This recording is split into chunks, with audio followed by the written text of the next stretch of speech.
Hey guys, how you doing today? Oh, beautiful day, quiet day today, nice rainy day today. And there's something about rainy days, right? It makes you kind of brings you down to earth, right? Like everything's really calm. And I hope you're doing really well out there. We're streaming today. We're streaming today. I hope you're doing fine. There's so many streams for us to see, but this one here is mine. I hope that you're happy. I hope that you're well. Now come on and join me. Watch the world go to hell because we're streaming away. We're streaming today. Let's stream. Let's stream today. Hey Crouching, hey Misty, how you guys doing today? I think I'm going to change this song, I think I'm going to change this song. I was doing something nice and light for a long time, like when the live stream was starting. But now I think I need to actually start doing something a little bit more metal, I think. Something a little bit more that's got some like...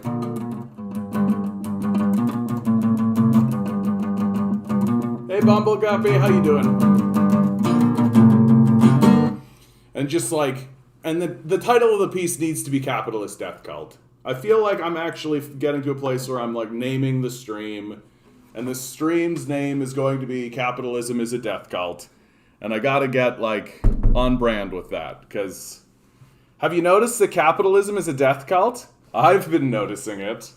Boy, is it ever obvious these days. Oh man. Nice rainy day today, It's actually quite beautiful, actually quite nice to have a nice rainy day for once. And nice and cool, makes everything really quiet. And man, like today, and I think having this new chair is part of it, and like but boy howdy, I had a hard time getting out of bed today, I tell you what. I feel like my body and my muscles are just like, there's something going on where it's like everything's like depowering down. So, gotta get wound up, right? Do some push-ups. Actually do something nice. So, of course, here we got the beautiful Toronto sky.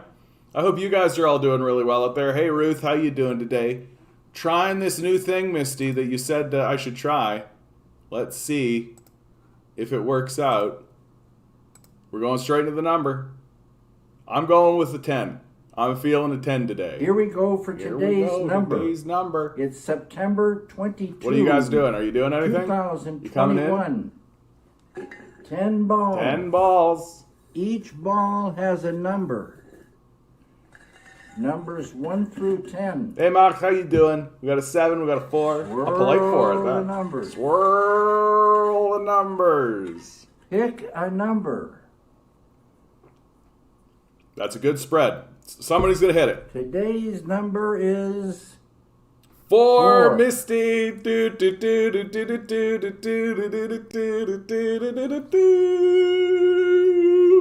That's always nice.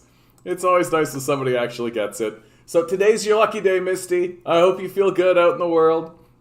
Go buy yourself that lottery ticket that you've always been intending to buy.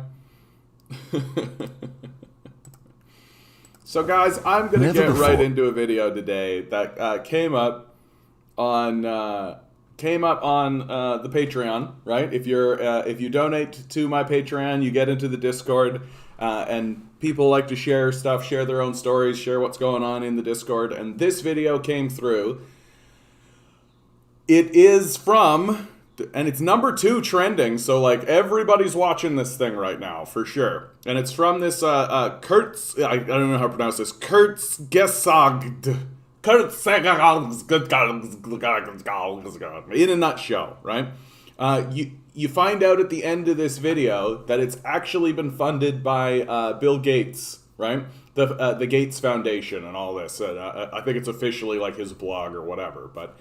So Bill Gates basically commissions this YouTuber, right, who does really nice animations and who does really nice videos, to do a video about climate change.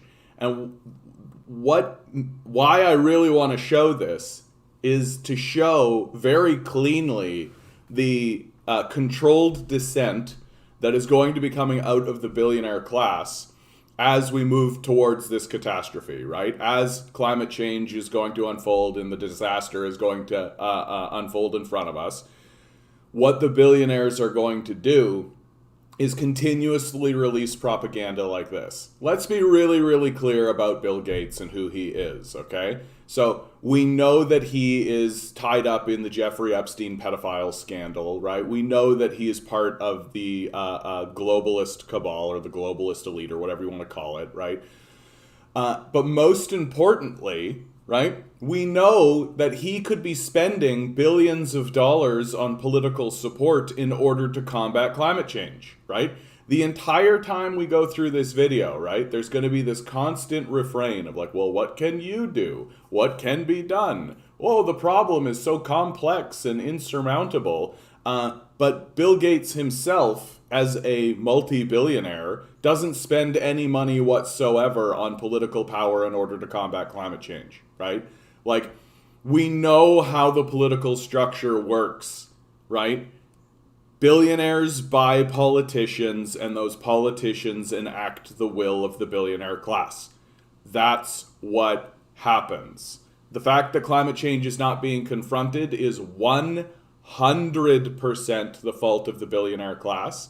That the billionaire class could be spending billions of dollars in order to confront the political, not even confront the political class, in order to make their courtiers that they purchase actually do something about climate change, right? They could definitely do this. And instead, they're spending their time and their money making propaganda. That's what this is, propaganda, in order to convince you that the problem is you and the suffering you're going to experience is not only normalized, right? But that you have to expect that suffering is going to occur.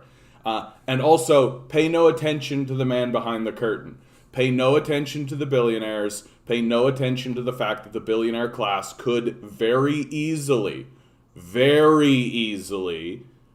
fund politicians and a political structure in order to resolve this issue. They choose not to. Because they understand that doing that means at least a diminishment of their power, and that's intolerable.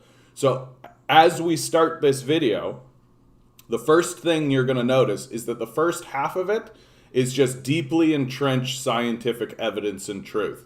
So it's controlled dissent, because how you begin with controlled dissent is seeding ground, right? That the billionaires have been funding anti-climate change propaganda for about 2 decades now, right? That the billionaire class has been actively working to create complications and create confusion in the society, but now the game is up. They're losing that fight. And so when you lose the fight, you capitulate the ground that you lose on, and then you control dissent from there. So this video is perfect for this, to go through and to illustrate that the psychopathic capitalist death cult is spending their money to control dissent instead of resolve the issue. So let's go through it. Or in human history have we been richer, more advanced, more powerful? And yet we feel overwhelmed in the face of rapid climate change. It seems simple on the surface. Greenhouse gases trap energy from the sun and transfer it to our atmosphere. This leads to warmer winters, harsher summers. Dry places become drier and wet places wetter. Countless ecosystems will die while the rising oceans swallow coasts and the cities we build on them. So why don't we just prevent all of that? Well, it's complicated. Now you're going to see, right? Well, it's complicated. The billionaire class is attempting to make this as complicated as it can be, right? That most of the time when you are confronted with issues that are tied up in the capitalist death cult, the solutions are fairly straightforward and the solutions are fairly simple. They're made complex on purpose. And you're going to see a lot of shade throwing in this. The public debate about stopping rapid climate change often focuses on a few key features like coal plants, cars, or burping cows. So already controlling dissent because they're not bringing up the fact that the United States military is one of the major causes of climate change, right? The United States military does not feature in this video. The United States military is one of the largest contributors to climate change for sure. Moving around those giant carriers, flying jets in the sky, dropping bombs, right? Dropping like nuclear depleted uranium and shit like this. That all contributes, and the United States military is one of the largest contributors. So right off the top, as they are capitulating, they are also omitting one of the major contributors to climate change, which is the United States military. And so the solutions are often simplistic. Rows of solar panels, biking to work, something sustainability. And a huge talking point is personal responsibility. How you should change your lifestyle to prevent rapid climate change, which we'll find out together in the next few minutes. This is one of those videos where we want to encourage you to watch to the end, because to discuss real, doable solutions, we first need to understand the problem. Right, so they just said it straight out. You're the problem, right? Like, personal responsibility features, you're the problem. They said it straight out. Please watch to the end so you can find out how you can take personal responsibility while I, Bill Gates, create videos like this instead of actually fund solutions.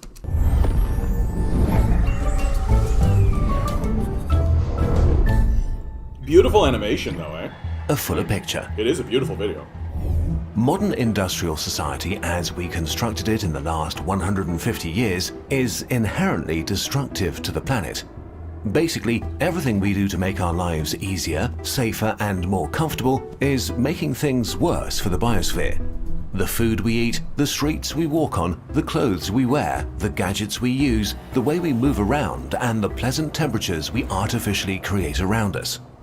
While most people know about the serious impact of energy, beef, cars, and planes, many major polluters are barely ever talked about. The emissions leaking out of landfills are as significant as the emissions of all the jets in the air. More CO2 is released to run our homes than from all cars combined. And the emissions produced when making a new car is equivalent to building just 2 meters of road. So it is nice to switch to electric cars, but they won't solve anything if we keep building roads the same way. Fixing one small part of the industrial system is not enough. Each of the many different parts needs its own solution, and many of them aren't straightforward. But even where we know what to do, just because a solution exists doesn't mean we're able or willing to implement it. There are many I mean, that's what's funny. Just because the solution is there, we're not willing to implement it. Because we're billionaires and we're psychopaths and we don't actually care about this issue. We care about controlling dissent. gray areas in the fight against rapid climate change. The most prominent one is the divide between rich and poor. Emissions versus poverty. There is a clear connection between the prosperity of a nation and its carbon emissions. In other words, richer people tend to cause more emissions.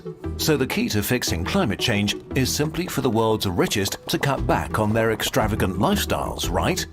While this would help, it wouldn't make the problem go away. Right, so you see the controlled dissent. Like, they're admitting that the wealthy are the problem, right? Someone like Bill Gates admitting outright the wealthy are the problem. But there's more to it than that, guys. It's so much more complicated, right? The actual problem is... This is because 63% of global emissions come from low to middle income countries. It's those fiendish poors again. Look at those fiendish poors. They're the problem, right?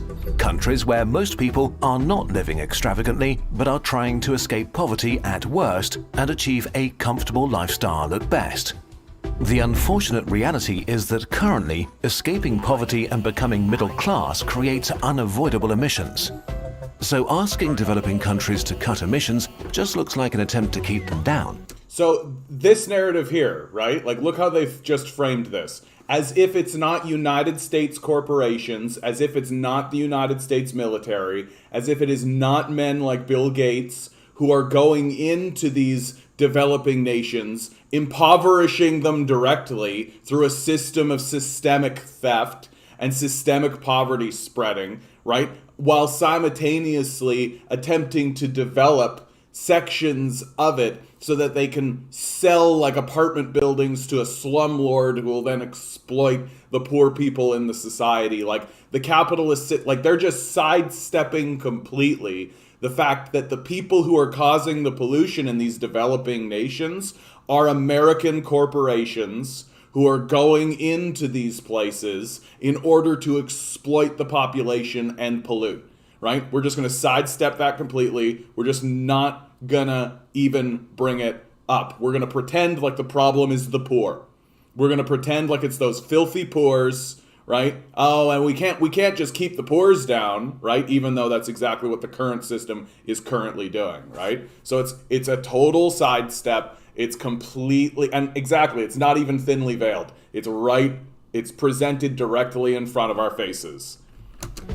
It's very hard to argue that a region should protect their primeval forests and spend money on solar panels instead of burning wood when it can't meet basic needs for significant parts of its population. But why can't it meet basic needs for its population? Oh, could it be because Americans keep putting sanctions and invading? Oh, maybe that has something to do with it. But cutting back is not a popular demand, especially if the countries making these demands got rich by causing environmental damage in the past. So for billions of people, more emissions are a good thing, personally. When we forget about this, we tend to propose unworkable solutions. Right?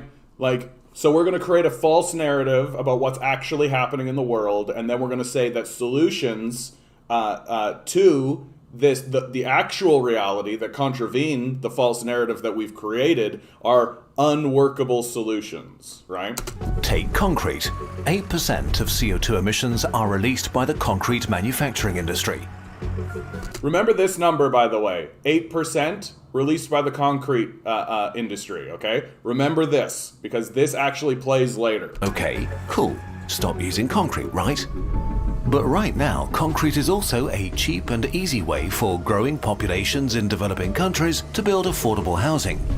And there are straight up a defense of the real estate industry, right? Who's just like building buildings out in the middle of nowhere that turn into slums and shit like this, right? Like there's all kinds of ways that we could cut back. Simply building buildings doesn't mean anything, right? Like it's again, they're making this situation more complex than it needs to be to maintain their supremacy. Many examples like that. Even rich countries aren't immune from disagreeing about rapid climate change solutions. Banning coal, gas and oil from the energy mix is slowed down by heated discussions about what should replace them. Citizens can be strictly against nuclear power, but also oppose wind or solar infrastructure in their backyards. In principle, all of these issues.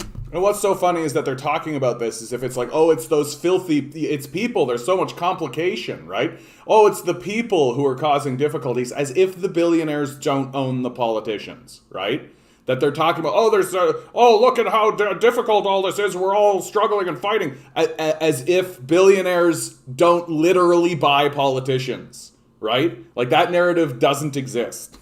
Can be overcome, but there are things we don't currently know how to overcome. The most problematic one is food. This is actually true. Emit or die.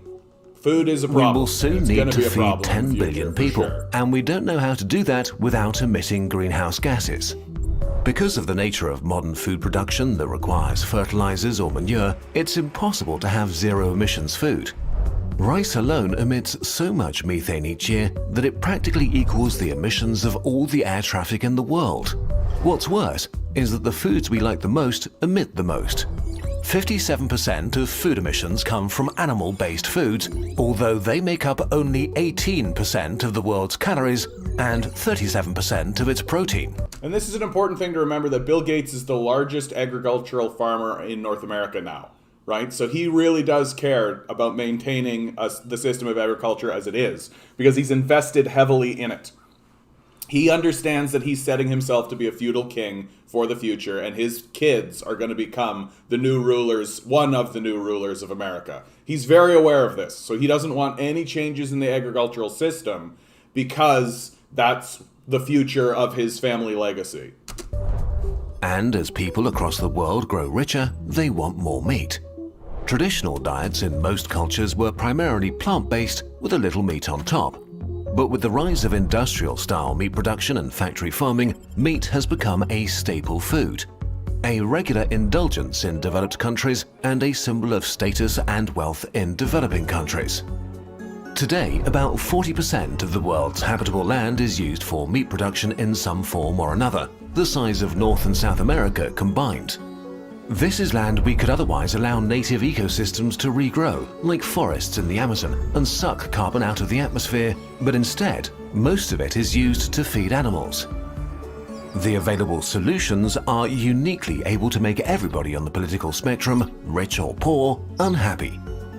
Meat is highly emotional, and there are a lot of whataboutism arguments floating around, like comparing it to the worst sources of emissions. The one thing that this thing does do, that this video does do, is it does depict the populace properly, which is childishly, right? That, like, we can't actually move towards a war effort and have rationing and make rational decisions because the populace is childish. And I mean, take a look at what's going on with the COVID conversation and in the Deep South to see the truth of that situation. So there is some truth to this statement. In the end, it's pretty simple. Eating less meat alone won't stop climate change, but we also can't stop climate change without eating less meat. The same holds true for other things that are less crucial to our survival, but frankly not realistic to make go away, like air travel, overseas shipping, mining, and the production of devices that play YouTube videos. So what is... Don't you love that, right? Oh, we can't possibly do away with the things that the billionaires need, like air travel, big shipping, mining, and oh, by the way, again, this is your fault because you're watching a YouTube video, right? The device you're watching this on, you're the problem, right? Always turning it back to you're the problem. Forget about the fact that they just listed like major billionaire-caused forces in the conversation. What does this mean? Do we need to give up our way of life, and can the poor never achieve it? Can't some technology save us so we can continue to drive our big cars and eat meat every day? Right? The solution is something that capitalists can sell you, right? Solutions versus expenses. In principle, this technology already exists. Direct air capture of CO2 draws carbon dioxide from the air so that it can be stored underground or transformed into products. So, like, for real, this is an ad, right? So this has become an ad now. It's not a way to try to convince people to have solutions for climate change. It's a way to sell this product, right? If you can get enough people talking to their politicians, right, and then you get Bill Gates funneling money to the politicians, well, they'll start to erect this dumb shit, right? Because it's just a way to sell a product to a gullible, selfish, insipid population. So why aren't we implementing it in every industry everywhere? Because with the technology we have right now, this would cost some $10 trillion per year. Oh no, 10 trillion made-up imaginary Gates bucks. Oh no, 10 trillion fake dollars. The United States over the pandemic literally like printed $5 trillion and just put it into their economy, right? Like they like literally spent $2 trillion on a pointless war. Like this number of 10 trillion, 10 trillion, it's not much different to me than saying 10 trillion like airdrops, like 10 trillion like nothing. Like money is made up, it's imaginary, it doesn't actually matter. Right? Its only purpose for its existence is to facilitate trade in the first place. And if it requires 200 bazillion, trillion, quadrillion, zillion invisible non-existent dollars to do this, do it. Like, you make it up. It's not real in the first place. Right? Right? So why even fucking bring this up? Because you've got to entrench the legitimacy of the billionaire class in the conversation. Right? While simultaneously absolving the billionaires from responsibility, which is what this is about. Or half the United States GDP. This money has to come from somewhere, and currently no one is offering it. Just dumping these costs on... This money has to come from somewhere, like literally print it. Like literally, just like you did over the pandemic, just literally print it. Just do it. Like what's stopping you? Right? Massive polluters like steel mills and coal power stations would double the cost of their products, and so these industries that operate on very tight profit margins would go bankrupt. Good.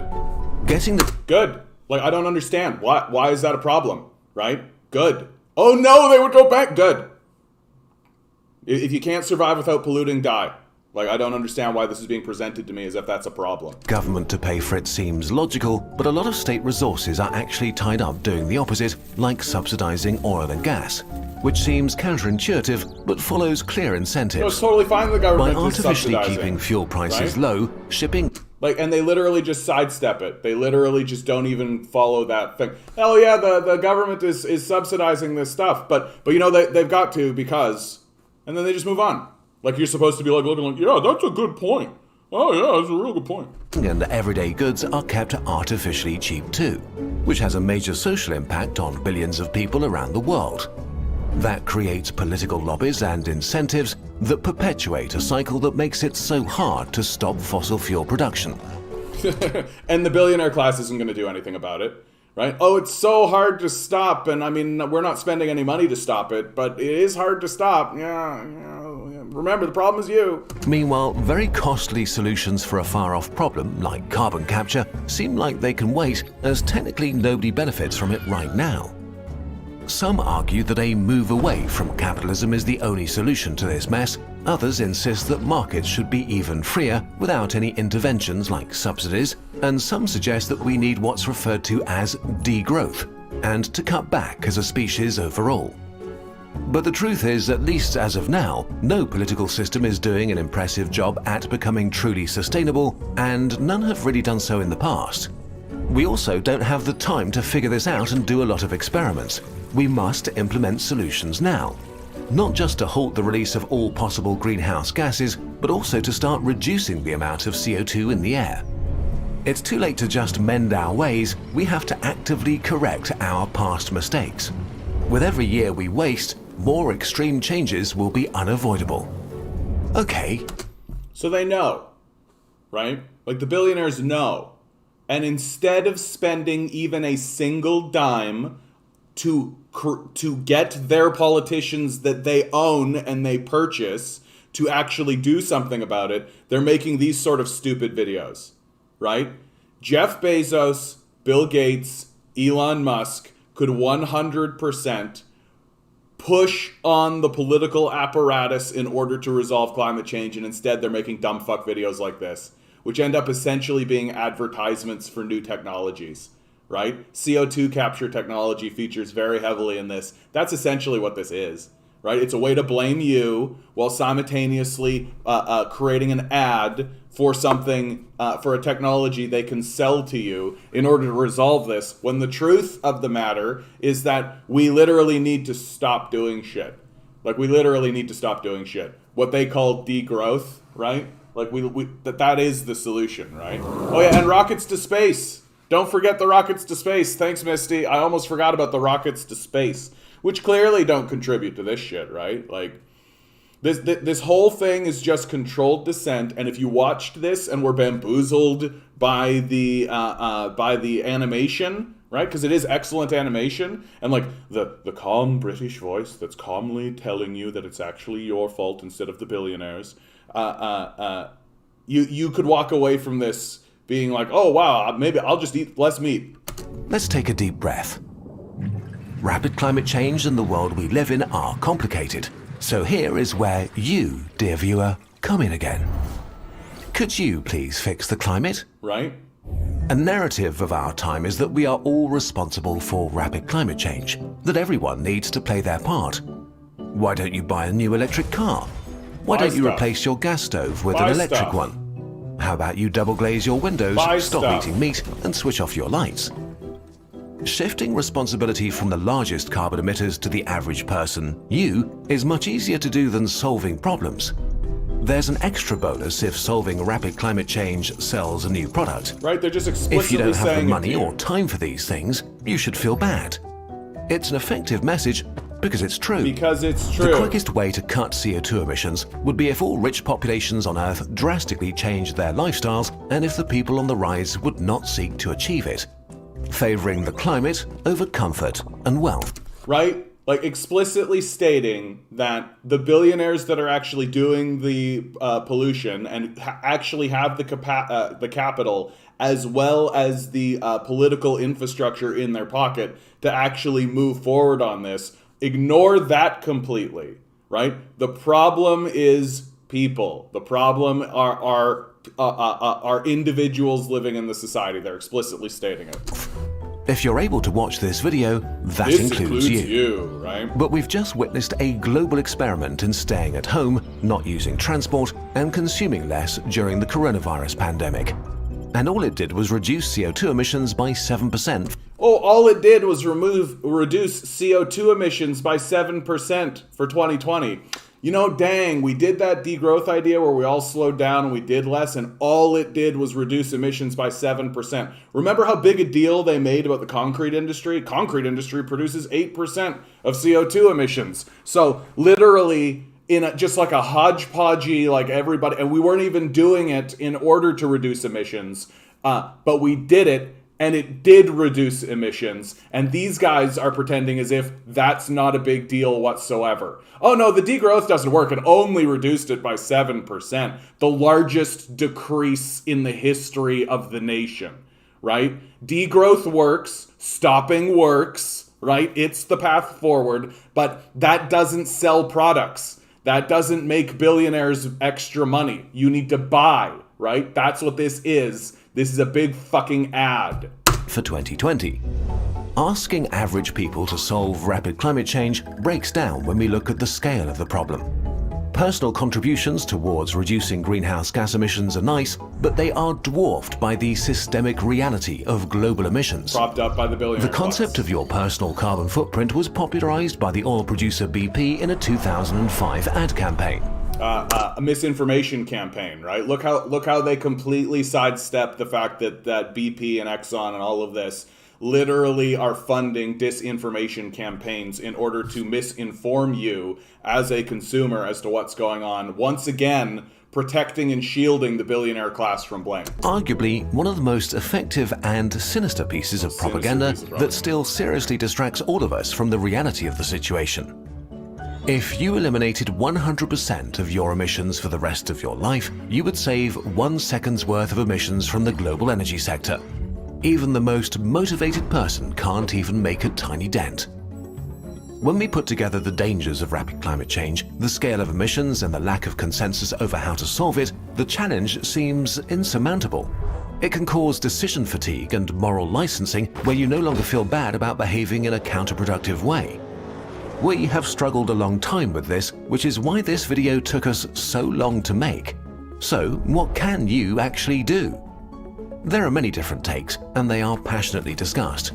We don't know who's right, so we can only offer you the Kurzgesagt perspective. Yeah, and Bumbleguppy, you're on. This message is so conflictive. How can you scale back lifestyle and have continual consumerism to maintain profit growth under capitalism? Right, it's being made confusing on purpose. It's being made complex on purpose. They're not talking about the billionaire class at all. They're not talking about the billionaires. They're not talking about the major contributors. They're not talking about the structure of the capitalist system. They're not talking about anything. This is an ad to sell you technologies and then put the blame squarely on your shoulders, right? Just watch. And opinion. And don't forget, the only reason they're talking about the propaganda very briefly, that they talked about the propaganda, is to control dissent, right? Is to make it so that, oh yes, we're on your side. Of course we're on your side. Let's talk about how we can face this problem by you doing stuff while we continue to pollute. Opinion part. What can you actually do? We need a different way to think and talk about rapid climate change. An all-encompassing systemic approach, nothing less than changing the fundamentals of our modern industrial society. So they say it, but they don't say that the people who literally have the money and the power and the ability to actually do this change should be the ones to actually do it, right? Like, nope, it's all you. As discussed in frustrating length, the personal responsibility angle is personal responsibility angle is overplayed. For systemic so this changes is how in you technology, take personal politics, responsibility. and the economy of this magnitude, we need to influence the people at the levers. Politicians need to know and feel strongly that the people care, that their own success depends on tackling... And who owns them? right? Who owns these guys? Is it you? Rapid climate change. When governments and local politicians are reluctant to change laws that affect their biggest tax contributors or campaign donors, we need to vote them out and vote in people who respect science. Voting. We need to hold them accountable for implementing the most effective climate change strategies. Yeah, think about what they're really saying here. So, we need to vote in people who are actually going to confront climate change. In America, the choice is literally between psychopathic fascists who deny the existence of climate change in the first place and corporate-owned Democrats who aren't doing anything about it. So, vote who out? For whom? Exactly. How exactly is this a solution whatsoever? This sounds like delusional whinging. This sounds like controlled dissent. That's what this sounds like. Oh, don't get involved in the political system. Certainly don't organize to surround the halls of power, right? Certainly don't actually do something meaningful that actually could meaningfully change. Just vote. Just vote. Not waste our time with things like banning plastic straws, but by moving the big levers. Food, transportation, and energy, while not forgetting the smaller ones like cement or construction. When industries fight against changing their ways for fear of losses or in an honest attempt to protect their own, we need politicians to change the laws and incentivize the deployment of existing technologies. Look, they're selling it and right to you. invest Look, they're in selling it innovation to you for the right fields there. where we don't That's have the great ad. solutions yet.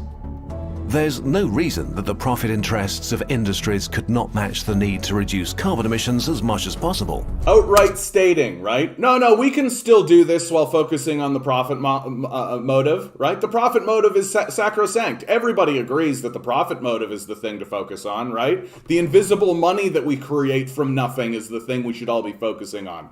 Certainly we can maintain that system of just aggressively pursuing this manic destructive force of profit motive while simultaneously attempting to save the species from the profit motive, right? Clearly that's something we can do. And if they still don't cooperate, harsh punishments and regulation need to force or bankrupt them. It's still unreal. So now it's fine to bankrupt them, right? Before, when we were bankrupting big polluters, that was a problem. But now it's okay, right? So you're seeing how like the message contradicts itself, because the message does contradict itself. You can't have the profit motive and breathable air. You don't get both. You don't get both. Realistic that change of that scope can be forced onto a worldwide economy quickly enough, because many low-carbon technologies still need a lot of time and research, which means they're expensive. But more companies will make more efficient carbon capture systems, tasty meat alternatives, better batteries, cement alternatives, and so on if there's a clear and growing demand. And if you're affluent enough, you can do your part by investing in these things right now while they're... Are you serious? Look at that. Look at that.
Are we back?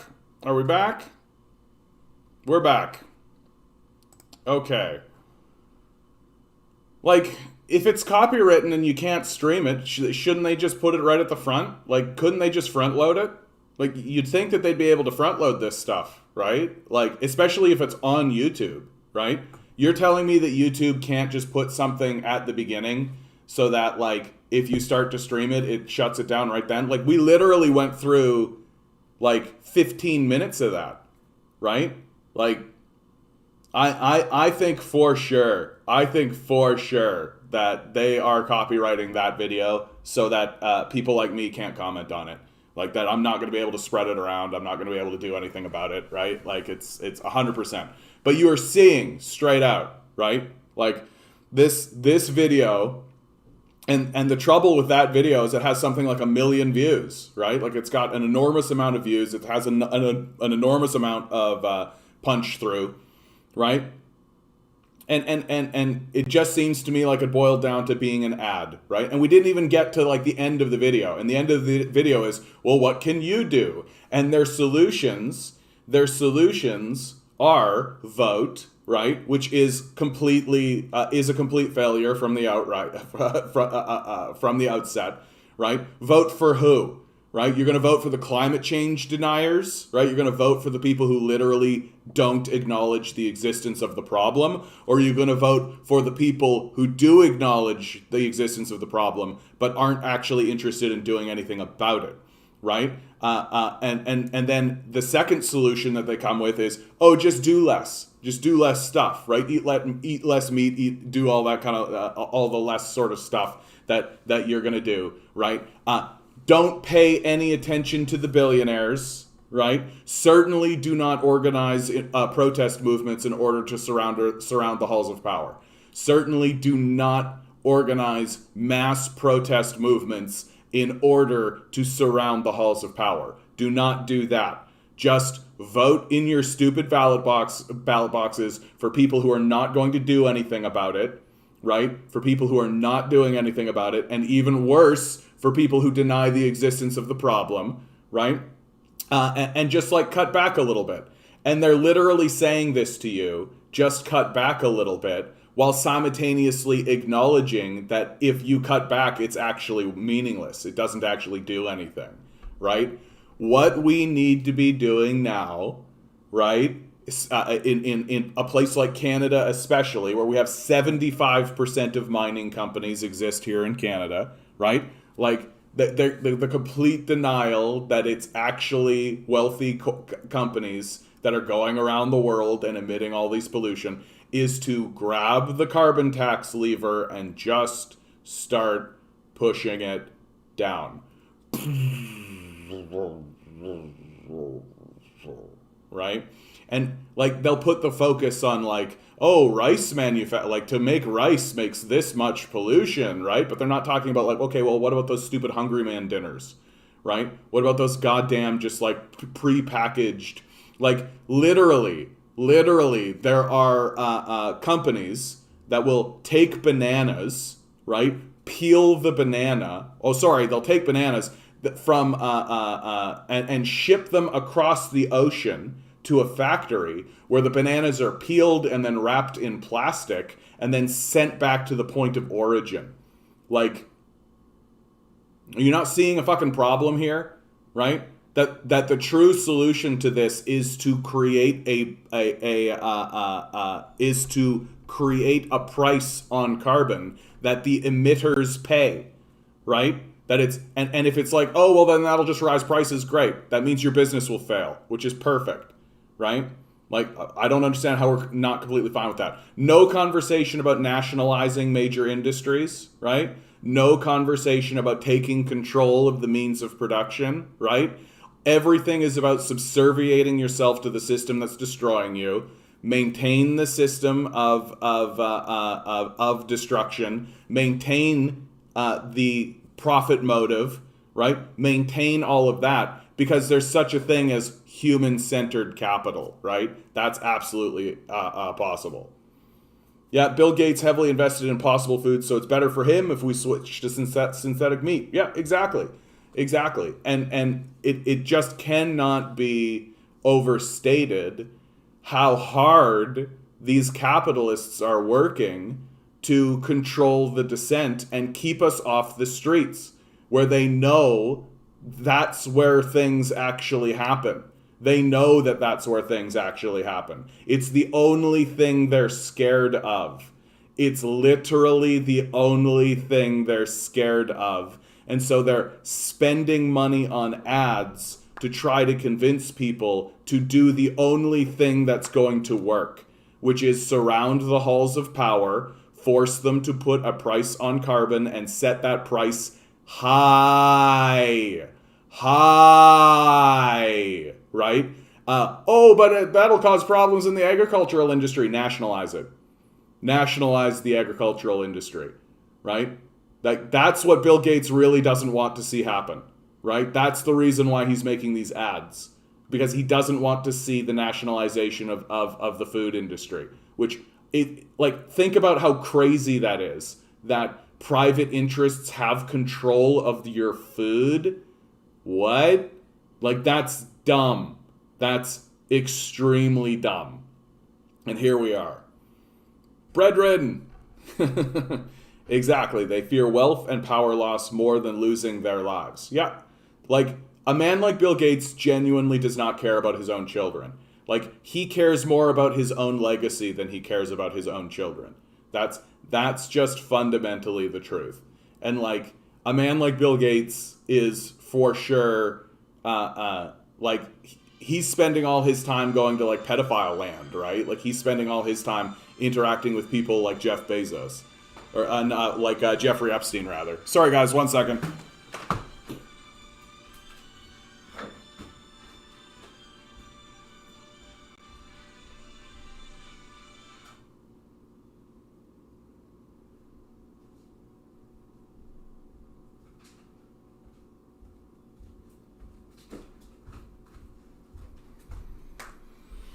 I'm desperately trying to convince people, don't call me. I don't understand. There's a couple of people who I interact with on a fairly regular basis who I'm just stop calling me. Don't call me. I'm not going to answer the phone. I'm not going to answer the phone. 9 times out of 10 when I pick up the phone, it's a telemarketer, right? Oh yeah. These plants are doing great right now, Misty. They're doing great right now. Because, this window right here, it gets absolutely beautiful sunlight.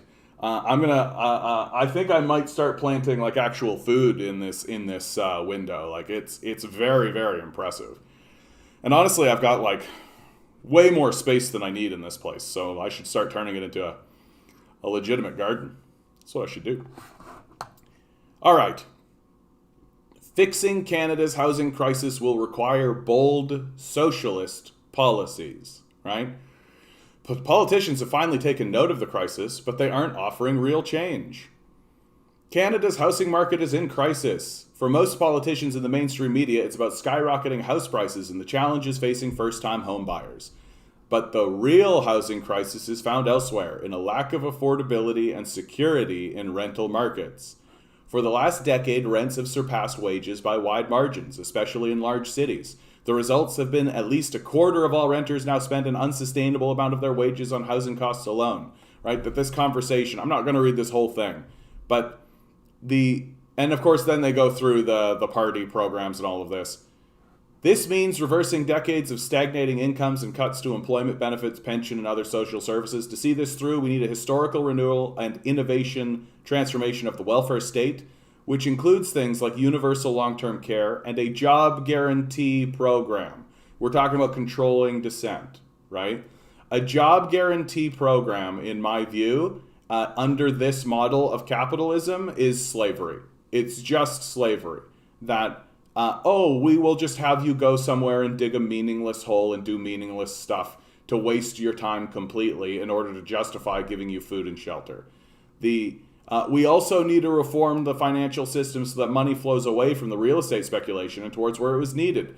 Infrastructure renewal, green energy transformation, and public transit expansion.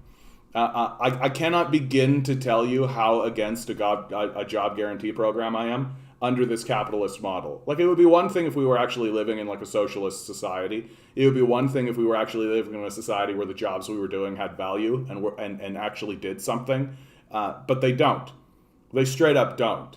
So you're going to make an entire section of your society slave and work away at nothing in order to justify feeding and clothing and sheltering them, instead of just feeding, clothing, and sheltering them, right?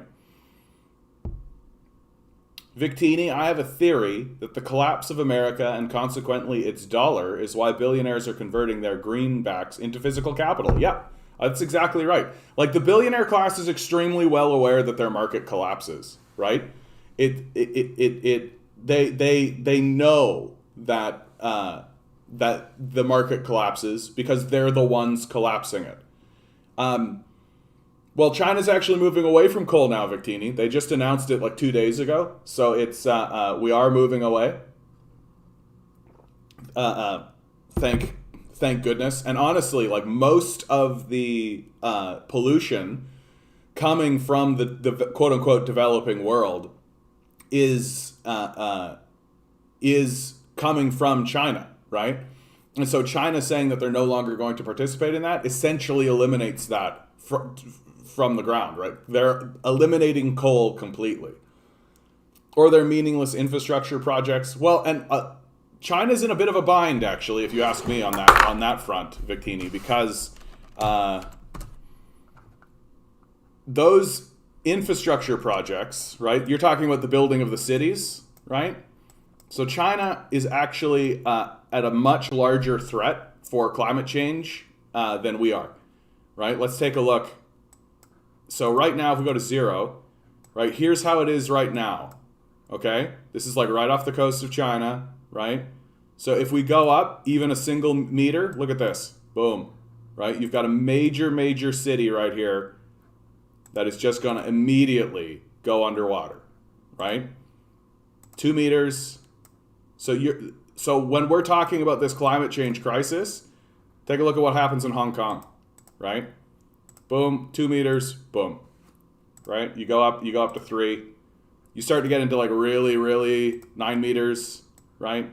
You start to see that like China loses major land masses. That those infrastructure projects, like the building of these empty cities, are being done in order to escape from the negative outcomes from climate change, right? That they are going to need that infrastructure because the people who are fleeing from the coasts are going to need to go somewhere.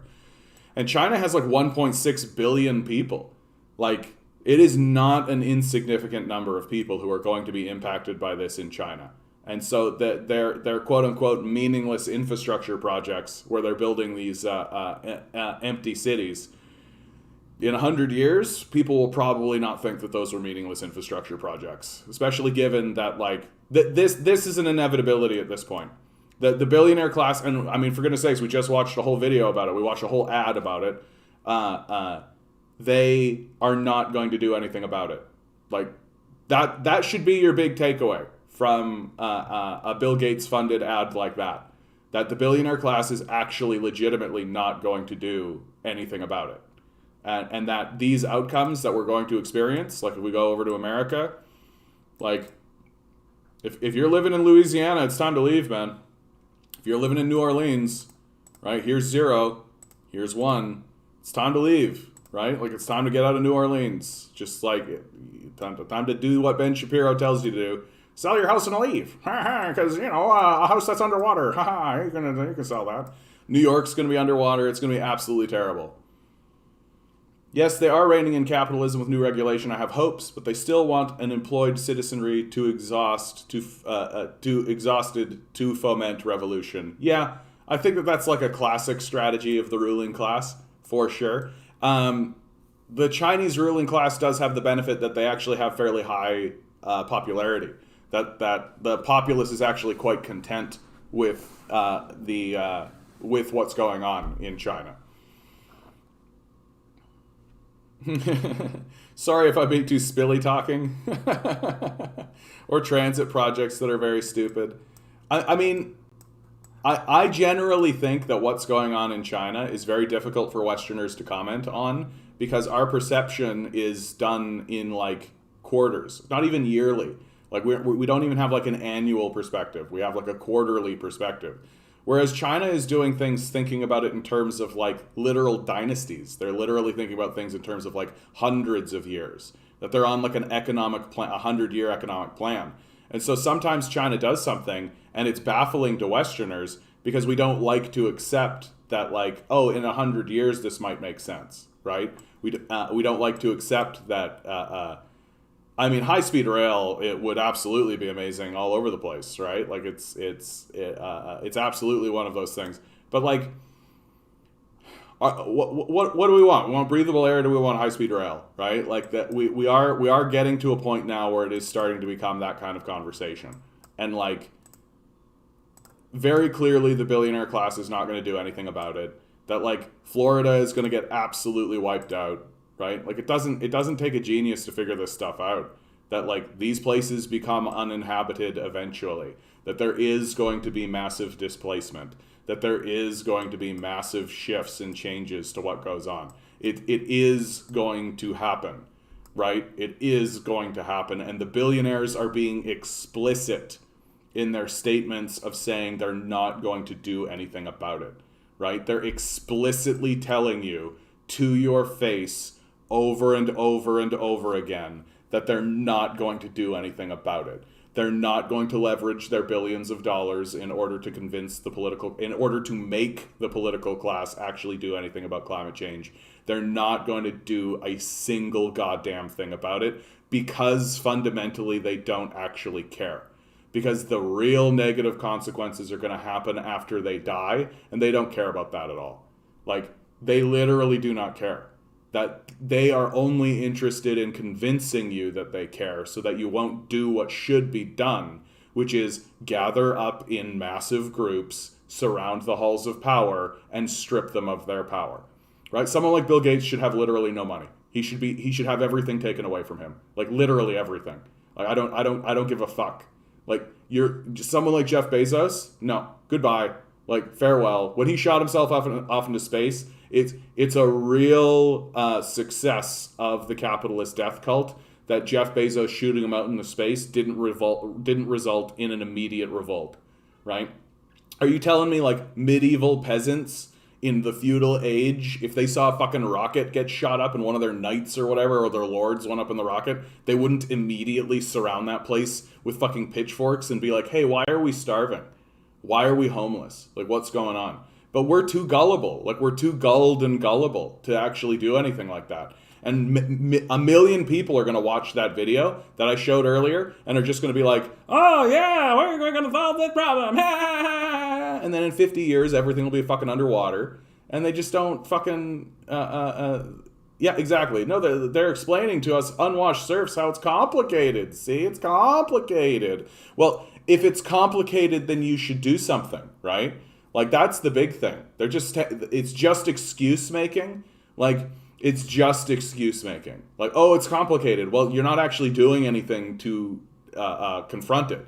Complicated or no, right? Like, no one's actually pointing out that the billionaires are literally doing nothing. And in fact, are doing everything they can to convince us that the problem doesn't exist in the first place.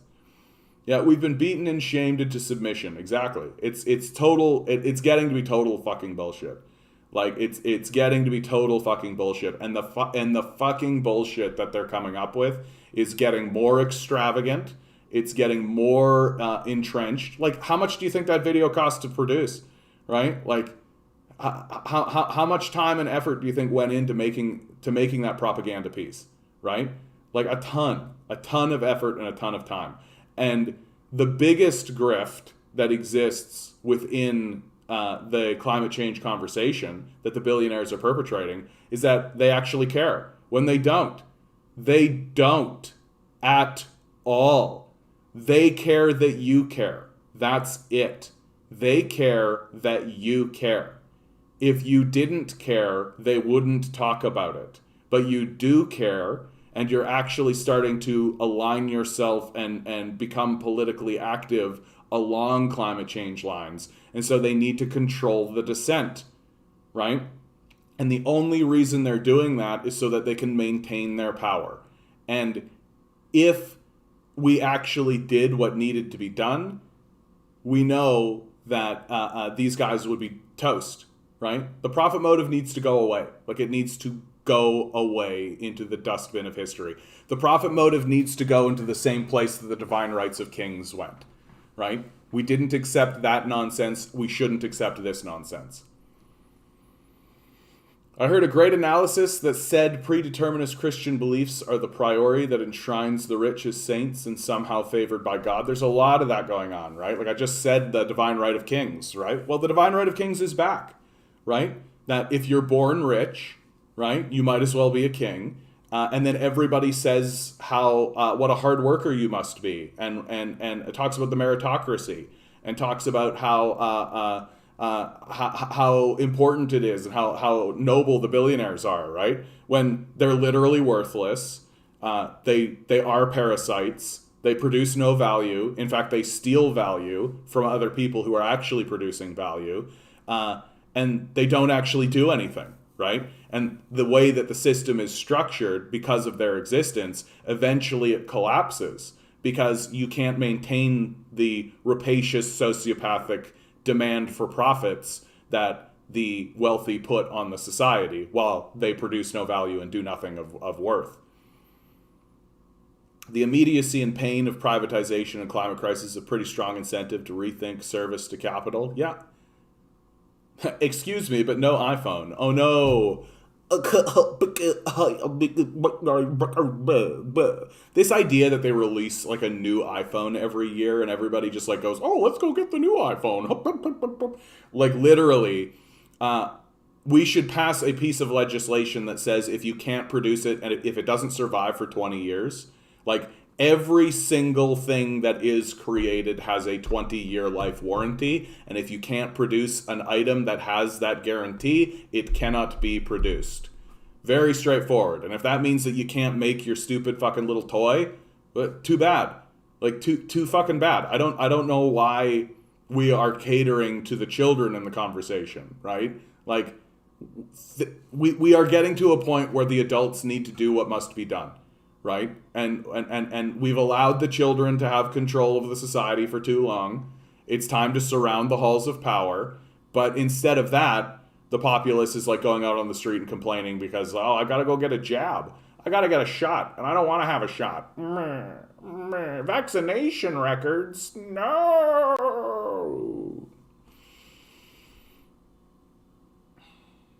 Oh, the Musk fanboys were brutal. I can't stand the Musk fanboys, dude. Like I can't imagine like a more deluded group of people.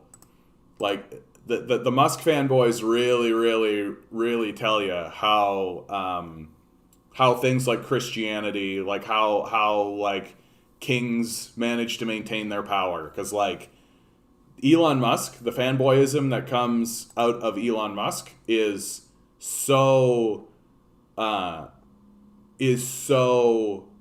deluded.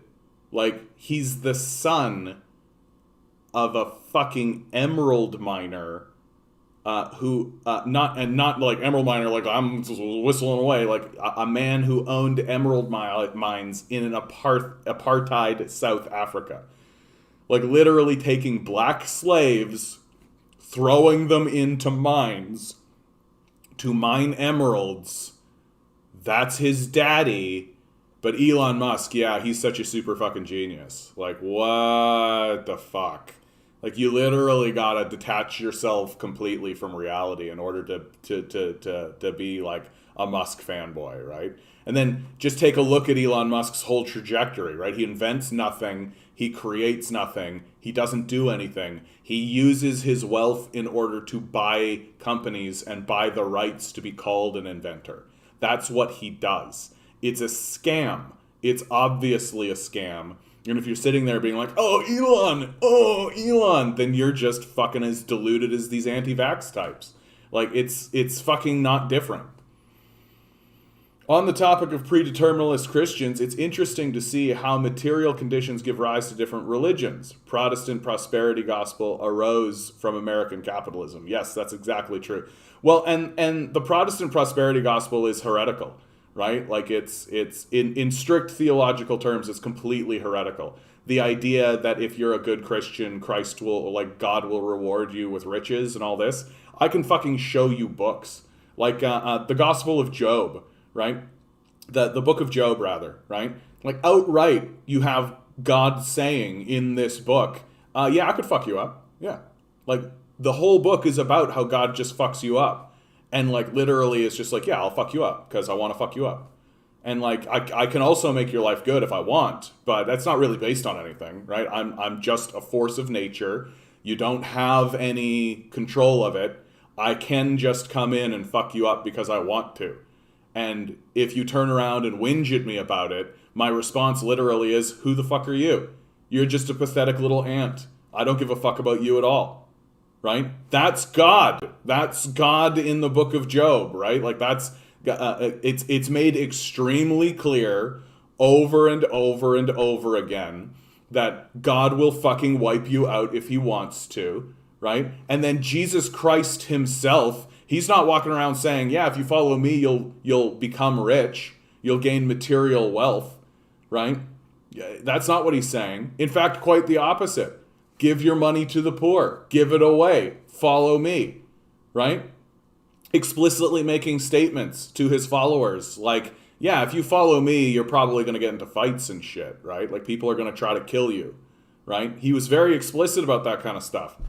Like, it's this idea that there's the prosperity gospel walking around saying, and of course they're saying that because ultimately what's the scam, right? The scam is give your money to me, the church, right? Give your money to me, and then God will bestow riches upon you. Like, it's such an obvious, like, can you imagine if you walked up to people on the street and tried to give them this option? Hey buddy, give me $1,000 and the universe will give you $1,000 plus 5 back, right? How many people do you think will go along with this, right? Like, but if you couch it in the spirituality, you clutch your Bible so tightly that no one can actually open it up and read it, and you just create like this spectacle, and people buy in. People buy in. Especially as you're maintaining the system of poverty that creates the circumstances of their poverty and desperation, so that you can exploit them, right? That's the entire church model. I made a video about this not that long ago. Didn't the EU just legislate that on right to repair or something? Yeah, I think you're right, Bumbleguppy. I think there was a right to repair legislation that came through, and also the EU has been pretty good about standardization. That's another scam that the capitalists perpetuate against us. That, I've got my phone, and so I need to have my special little outlet with my special little thing, with the special thing over here and the special stuff over here. And the EU basically just said, nah, standardize that shit, man. Like, if a power cord should go in an Android phone, an iPhone, and all these kinds of things. Like, the idea that everybody has their own unique thing, get rid of that shit. We are as gods. We might as well get good at it. Well, I mean, even like it's pretty unlikely to me that God would destroy himself. But like, I think that's probably the last thing. I had this argument with my supply side Jesus coworker today. I love that, supply side Jesus. That's so funny. He said human nature, but I say historical materialism. I have a great relationship with, he's actually a great guy, big brother and stuff, just a racist conservative. Yeah, that's the weirdest thing, eh? Like, a lot of these conservative types, like a lot of these racist conservative types are actually pretty decent guys when you, like, hang out with them, right? They're just racist conservatives. Like, that's the thing. It's very weird. I think it's very weird. And you can end up in a situation where a guy like this ends up with, like, you know, like a white supremacist type ends up working with a black coworker, and they get on real great, and they have a great work relationship. And then, like, once he leaves work, he's just like, that fucking N-word, right? Like, it's like, I don't know what happens in the human brain that allows them to do that, but it's definitely there.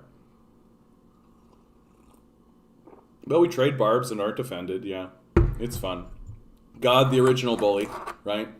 Well, I mean, because it was and it's always been understood in theological circles that God is just the force of nature. God is just the universe, right? Like that the universe is going to own you if it wants to, and there's nothing that you can do about it, right? And if people turn around and tell you, oh, you must have done something wrong to earn the ire of the universe, you just look at them and like, what the fuck are you even talking about? Yeah, the supply side Jesus video, that's so good. Too many people, I see them falling for those grifts all the time on social media, yeah. You just have to understand what good means. I recommend Zen and the Art of Motorcycle Maintenance as a great investigation into value determination. We do not need sky wizards.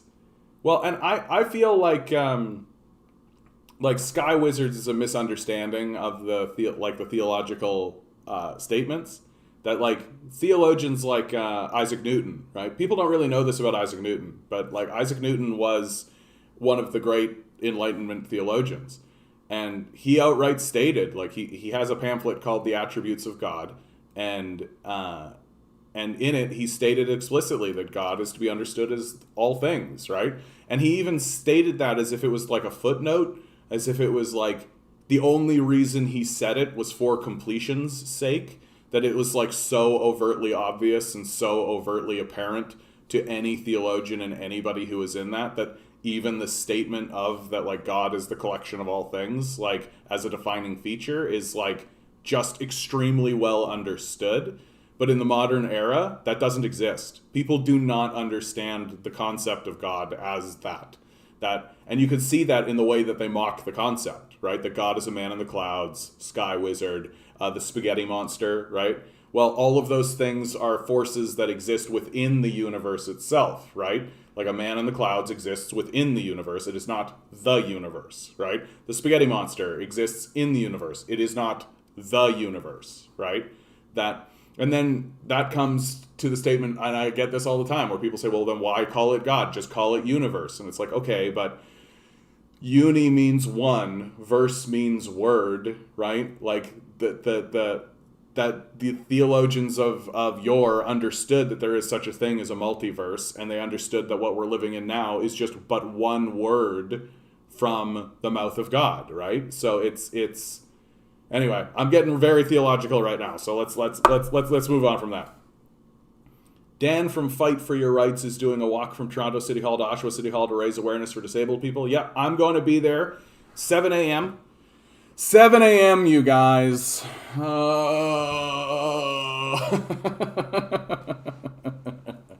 going to be there with Poof. We're going to have our signs. Hopefully we'll be talking to somebody. Hopefully there'll be a good conversation about it. And I wouldn't mind connecting with this Dan guy and having him on the show and actually doing an interview with him. So hopefully we'll get, and hopefully it gets good press. Because, like, what is happening to the disabled in our country can only be described as evil. Like, there's no other word to use anymore. We give less to the disabled in our country than the Americans do, right? We give 3 times less than the European nations do. There's just no reason for it.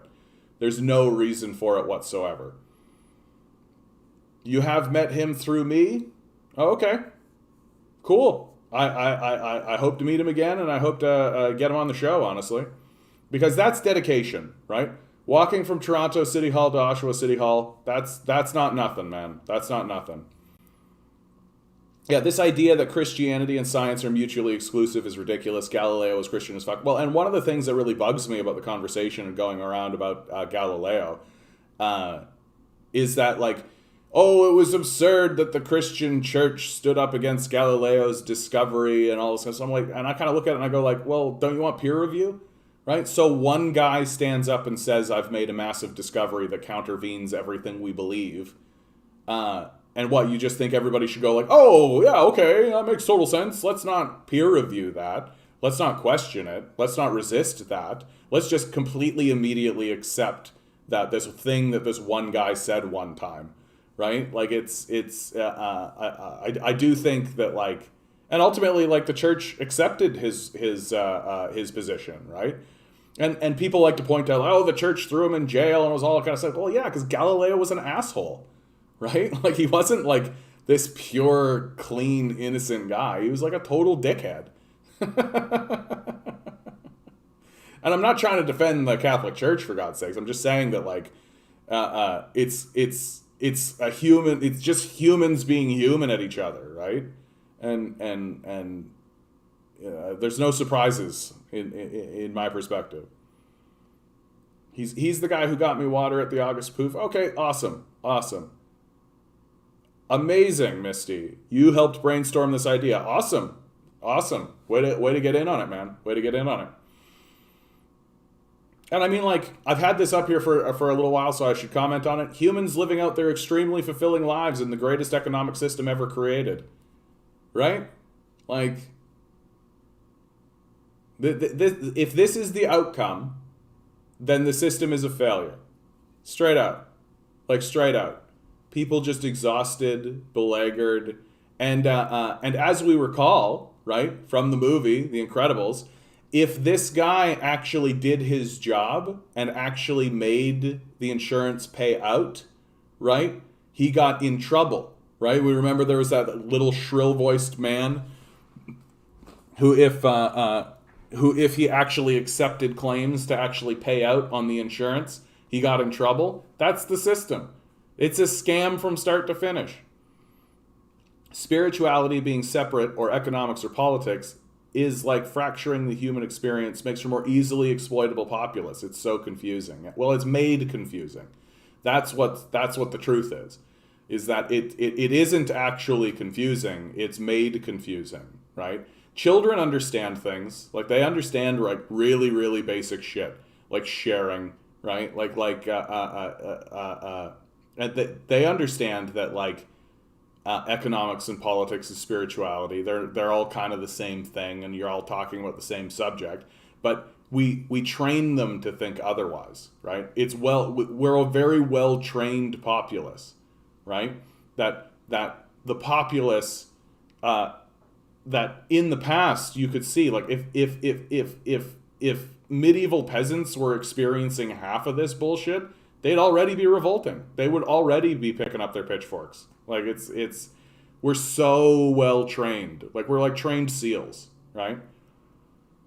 Religion gave way to science. Well, I mean, science and religion have always been intertwined with one another, right? That you have, like, Augustus, I believe, was the guy that said, if a new discovery, like if a new scientific discovery, I'm paraphrasing obviously, but if a new scientific discovery reveals the truth of something and it countervails religious dogma, then it's the religious dogma that has to go, right? And that was like in the 10th century, that guy was saying that stuff. And so it's been well understood. And most of the scientific institutions that exist today, like the universities and the academia, they come from like the monastic tradition, right? That like monasteries were set up so that dudes could just like exist in the world peaceably without confronting bullshit, right? And many of those monks were kind of your first wave scientists, right? Like lots of things that we like the Pythagorean theory. Pythagorean theory was created by a monk, right? Like monks were just dudes who literally took and it completely gives lie to this capitalist idea that, oh, if you feed and shelter people, they'll just be lazy, right? Your literal first wave scientists like are these men. They are men who are who all they have to do is upkeep the monastery. That's all they had to do. It's not a full-time job, right? That's not what you do. And so many of them become scientists and researchers, right?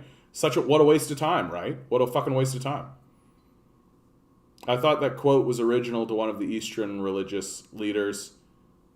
I mean, there perhaps is a statement that the Eastern religions are actually much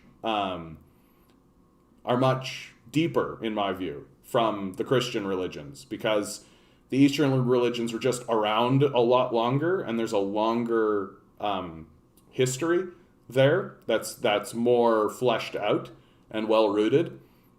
Whereas the Christian religion is really like kind of hodgepodgey and really like very very embroiled in massive power struggles, enormous crusades, large scale wars. Like it's and don't get me wrong, like the Hindu and Buddhist religions also face their wars and their kinds of stuff as well. There's always internal strife and there's always that kind of stuff. But like Hinduism, for example, like Hinduism's been around for like what, 4 times longer than Christianity? Like long time. And there's been a lot of opportunity for reform, and there's been a lot of opportunity for conversation. So I wouldn't be shocked at all to find out that kind of statement comes out. Well, and especially Buddhism, because Buddhism like if you're a true Buddhist, you consider yourself a scientist first, right? That Buddhism considers itself a science that just accepts the reality of the human spirit and the kind of internal spirituality of a person, right? There's no disconnect. Whereas at the same time that's happening, the Christian faiths are still kind of caught in this duality mindset where there's like a spiritual realm, but that exists elsewhere. And we live on a material plane, and that you can interact with this elsewhere spiritual realm. But to do that, you have to go through like a priesthood or go through a papacy or something, and he can like talk to God and all this kind of stuff. So there's like power structures erected in order to maintain a system that convinces you that a spiritual realm exists elsewhere and that you aren't actually part of the spirit realm, that you are not actually part of like the quantum energy that I talk about all the time, right? That's not something that that manifestly exists within you and is worthy of observation, right? And the Protestants attempt to break this by saying, no, anybody can do that. Like, you don't need to go through the papacy in order to do that. You can do that yourself. So you're by the time we're getting to the Protestants, right? Like, I mean, the Hindus have been doing this for thousands of years by the time we get to that. So it's it's very common to see multiple religions make multiple statements along those lines. Has anyone noticed the verisimilitude between capitalist and religious institutional organization? Yeah. I mean, I made a video about this. Like, the religious institutions that exist today are the parasites that are attempting to survive in a parasitic system, right? That to be a religious institution means to be a scam artist in the capitalist system. You have to be. If you're not scamming people, you can't survive. And the way that the system works is that step 1, vote always to maintain the system of poverty. Step 2, do performative charity in order to convince poor people to join your congregation so that you can convince them to vote to maintain the system of poverty. And also get sympathetic liberals to give you money to make them feel good about caring about the poor while they simultaneously vote to maintain the system of poverty. And then you take the money that you are given by these liberals and pay for the performative charity, so you make that as cheap as possible, and then you take the rest of the money and you go buy a big boat. That's the structure of the scam. And I mean, in America, for God's sakes, like the evangelical Christians, like the overlap between capitalism and evangelical Christianity is essentially 1-to-1, right? That like it's not a Venn diagram anymore. It's just a circle. The whole Protestant prosperity gospel is part of this, and they're not actually interested whatsoever in human spirituality or even existentialism or anything like that. And in many ways, the evangelical churches that exist are nihilistic institutions. Just listen to their music. All of their music is about how nice everything will be when we're dead, right? Like, we don't need to improve this society. We don't need to ameliorate the poverty. We don't need to ameliorate the systems of poverty. We don't need to do any of that because Jesus is coming back at any moment, right? The rapture is upon us. The end times are here. We don't need to do anything to prevent the end times from happening because if you're an evangelical Christian, the end times are actually a good thing, right? That if there are more problems and there are more difficulties and if there are more things that crop up in the society, like climate change, right, like famines, these sorts of things, war, that's actually a good thing because it means that Jesus Christ is closer to coming back. And of course, when Jesus Christ comes back, what is he going to do? He's going to take the faithful and they'll go up into heaven, right? And he'll condemn the evil that exists in the world. And of course, if you're an American evangelical, this means that the white folk go up and the brown folk get decimated, right? So the evangelical Christian system is structured in such a way to not only not get in the way of these capitalist death cultists, right? But to actually celebrate the negative outcomes of the capitalist death cult. And in many ways, like what the difference between someone like Bill Gates and someone like Jerry Falwell becomes almost indistinguishable, that they are both members of the capitalist death cult, that they both exist in order to enrich themselves and also the capitalist death cult on their insane journey to destroy the planet, which ultimately they view as good because it means Jesus will come back, right? That's the rapture narrative. And like, we can't dismiss this rapture narrative, right? They're spending millions and millions of dollars to like make movies like Left Behind and shit. Like, the rapture narrative is embedded in the culture of America. And just because it's not in Hollywood, it doesn't mean anything. Superstructure in this, I would say that it's due to the relationship of economic base giving rise to religious and ideological superstructure. Superstructure in the sense of predatory exploiters? Well, yeah, capitalism is the economic base, gives rise to institutions that support that system. Yeah, that's right, love. That one Simpsons scene where the huckster says, "This isn't a shady pyramid scheme. Oh, heavens, no. Our model is the trapezoid." Yeah. Yeah. It is a pyramid scheme. And they know it's a pyramid scheme. That's the thing that's so funny about it. Just look at an American dollar bill, right? Just look at an American dollar bill. What's on it? Oh, there's a pyramid on it with an eye on it. They're well aware, right? They're well aware. All right, guys, it is time to sing a song. You know the song. If you haven't heard it before, I call this the Care Bear Stare against the capitalist death cult. The name of the song is Antarctica is Covered in Ice. Ooh. A little bit of tuning. Sorry, guys.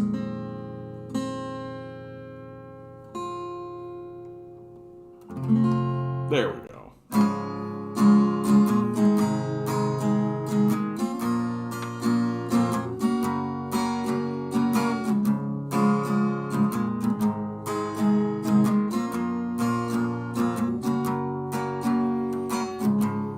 Got asked a question by my niece who's 5 years old. What's the world gonna be like when I'm old? I looked up at the crimson smoke-filled sky.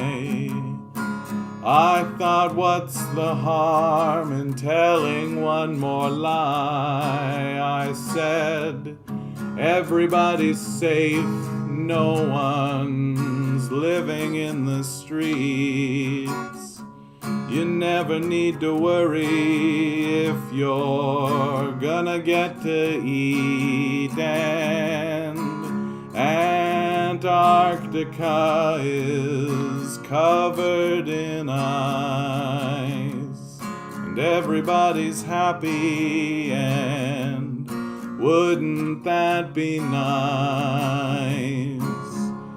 The burning sun won't leave a paper trail. Why work so hard if it's too big to fail? And what's the point of feeding this machine if it won't make the world in our dreams where every everybody's safe, no one's living in the streets. You never need to worry if you're gonna get to eat. And Antarctica is covered in ice, and everybody's happy, and wouldn't that be nice? And I know one day my maker I will meet, when death's sweet kiss comes and sweeps me off my feet. I hope by then we've learned a little more. I'd like this place to be better than before, so everybody's safe, no one's living in the streets. You never need to worry if you're gonna get to eat. And Antarctica is covered in ice. Everybody's happy, and wouldn't that be nice? When everybody's safe, no one's living in the streets. You never need to worry if you're gonna get to eat. And Antarctica is covered in ice, and everybody's happy, and wouldn't that be nice? Wouldn't that be nice? Wouldn't that be nice? Antarctica is covered in ice, and everybody's happy, and wouldn't that be nice?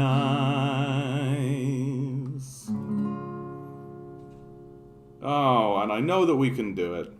I know that we can do it, because the solution is actually as easy as it can be. But the earth wants to be a garden. It was a garden before we were here. It'll be a garden when we go. All we have to do is stop. All we have to do is stop. Because the power of the earth, its ability to heal itself, is so enormous and so all-encompassing that if we did stop, we would bear witness to a miracle that would make all of our activity in our mad attempt to destroy the earth look like a baby fussing in his mother's arms. And if we want to be here to witness the miracle that is the earth healing itself, all we have to do is stop.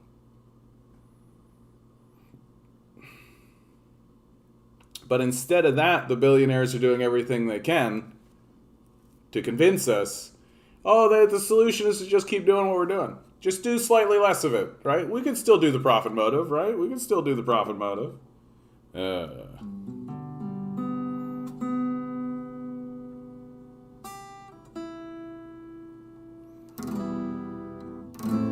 That whole song, that whole time I was playing that, it's like a little bit out of tune, and it drives me crazy.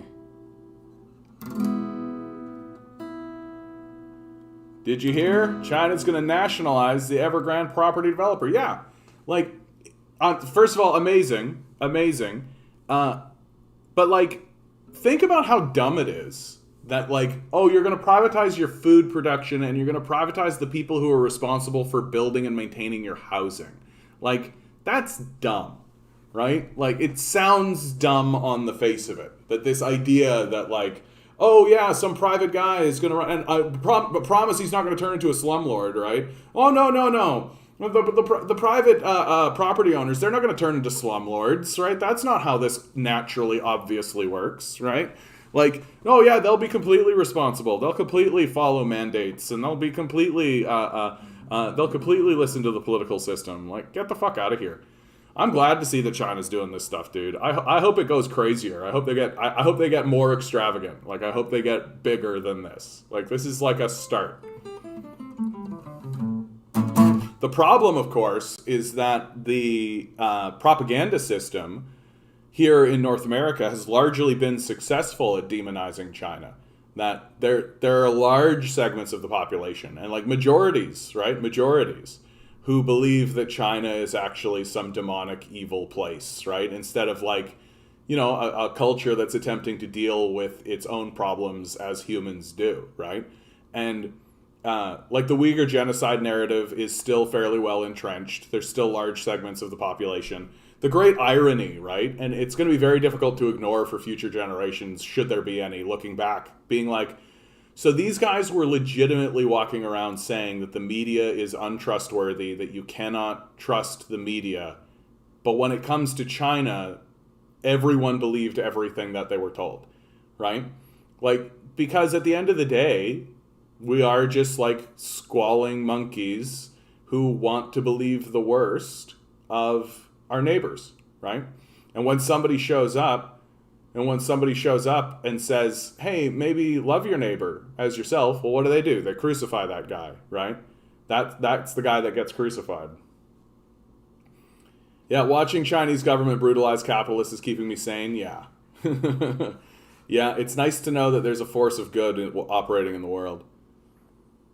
Sky Wizard's supply side Judeo-Christian values. Yeah, loving it. No, you can't be traded on NYSE. Yeah, like, and like the market system, like it collapses. And this is going to get really obvious really soon, guys. Like really, really, really obvious. Because the market system is going to collapse soon. Like, it collapses once a decade, as it is, right? And we're due. And the only reason it hasn't outright collapsed right now is because of the massive state, the massive propping up by the state. And that's not going to last. And so the whole system eventually comes down. The billionaires know it. They're the ones collapsing the system. And what it's going to leave us with is essentially a feudal model, right? That we will essentially live as feudal serfs in the feudal society that we're in. And we're all going to be looking around and like stories about how China is fucking like going forward and like moving together as a people. They're going to continue promulgating thanks to people like me. And yeah, what, 3 massive bailouts in 2 decades isn't enough evidence capitalism isn't working? Yeah, like, I mean, like, if it's Richard Wolff that says this, and it's absolutely true. Like, if you lived with a roommate that was as unstable as this, you would have left long ago, right? Like, but for some reason, because it's your economic model, yeah, neoliberals are all have hope, and I'm all like, I don't want hope, I want action. Well, and it again, it's about controlled dissent, right? This new Bill Gates videos, we're talking a lot today about controlled dissent. But so things like the Great Reset, right? And like, oh, just have hope, we're all in this together, right? Like it's a way to control dissent and to ensure that people don't realize that the billionaire class has gone psychopathic and is actually attempting to destroy the world, right? Like, they are actually trying to destroy the planet on purpose, right? They're not like, oh, we're victims of this system of climate change, and oh, it's so unstoppable, and oh, well, oh, it's complicated, and oh, okay, well, what can we do? No. All of that is a lie. All of that is a bullshit lie, right? In order to convince people to not do what must be done, which is surround the halls of power, and to convince people that the billionaire class is actually trying to move forward sustainably, when the truth is that the billionaires want to destroy the planet. They want to destroy the planet because they're so selfish and they're so sociopathic and they're so psychotic that they can't handle the fact that they are going to die. And so instead of facing their death with empathy and compassion and love, they are saying, well, if I'm going to die, I'm taking all of you with me. It's extremely obvious that this is the case. These people are psychopaths. They will consider their greatest achievement to be the destruction of the planet while they walk out the door. And if you think otherwise, then you've been completely deluded. Like you're completely within the thrall of the capitalist death cult. Hey Vince, how you doing? What's the name of the song? It's called Antarctica is Covered in Ice. I like the image, right? I like the image. Yeah, abolish billionaires. Like we should seize their assets. We should seize their accounts. We should put them in prison at the very least, right? We should put them in trial at The Hague because they are actively attempting to destroy the planet. And I mean, forget about the fact that they're like completely pedophiles. Like the Jeffrey Epstein connection is real. Like that, and it's so obvious that even like the leftist is trying really hard to get that out of their mind. Right? They're completely trying to forget the fact that we know Bill Gates is a pedophile that works with Jeffrey Epstein. We know Donald Trump is a pedophile that works with Jeffrey Epstein.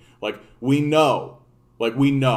It's very apparent that that's the case. That like the Clintons were part of the Jeffrey Epstein pedophile sex ring. Like it's very, very clear. It's very, very obvious. And even the lefty refuses, like, they can get talking about corruption, they get talking about this kind of stuff, but the fact that these guys are pedophilic rapists is out of the conversation, right? And why? Because it's too hard. Like, I don't think that these lefties are walking around, like, not talking about it because they're in the thrall or any of that kind of stuff. I generally think that it's like, it's easier to believe that these sociopathic pedophile rapists still have some kind of humanity inside of them when it's very obvious that they don't. Like, it's very obvious that they don't. Because they want to believe that, we're talking about, like, a person. We're not talking about Voldemort. We're not talking about Skeletor. We're not talking about people whose humanity has been gone for decades, right? We're not talking about people who are actively attempting to destroy the planet. We can communicate about this so that I can just go to a ballot box and put my vote in and all of that kind of stuff, right? That the lefties are not talking about mobilizing and surrounding the halls of power. And why are they not doing that? Because they still think that they're talking to humans when they're not. When they're talking to demons, when they're talking to vampires and ghouls who literally like are actively pursuing a path of destruction, right? Because again, I'll state it, they can't handle the fact that they die, that their high level of sociopathic narcissism refuses to accept that their death is inevitable and that they must subserviate themselves to it. And so in a final act of vengeance, they will strike out and attempt to destroy the system that is allowing them to die, right? Yeah, Mark Zuckerberg, the lizard, right? Lizard people. Like, I mean, they are sociopaths. They, like, scientifically, like, we know. We've done the tests. We've run the evidence. We're even seeing that unfold in real time. You can actually witness that happen with a figure of like Joe Rogan. Joe Rogan's path into sociopathic thinking is observable. You can see it. You can see him going from being like a podcasting dude who like is doing well, right? He's not like starving on the street or anything, right? But you can see he's just sort of a normal, maybe upper class kind of a fellow. And his shift to the $100 million Spotify deal, and now he's literally like pitching ivermectin and shit. Like, it's observable. The shift is observable. The wealthier you become, the more sociopathic you are. And these billionaires are not humans. They have lost the capacity for human thinking. They've lost it. It doesn't exist. Everything that comes out of their mouth, if they're telling you the truth, it's only to set you up for a bigger lie. That's the grift. And and they have to be fought against, and they have to be fought directly, and the only thing left to do is mobilize in the streets, and these leftists aren't doing it.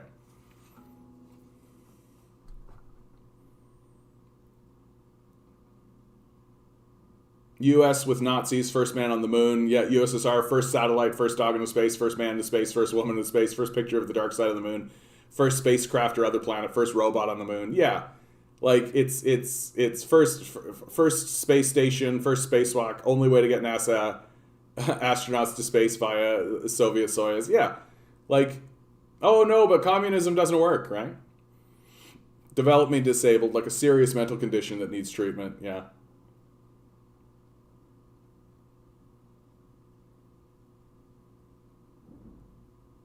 No, but like, you can also see it in the way that Joe Rogan, like, I understand Vince, but you can also see it in the way that he talks about, like, free will. Like, he's really, really desperate to make it so that the reason he's successful is because he's the best, right? Which is part of this sort of corrosive bullshit.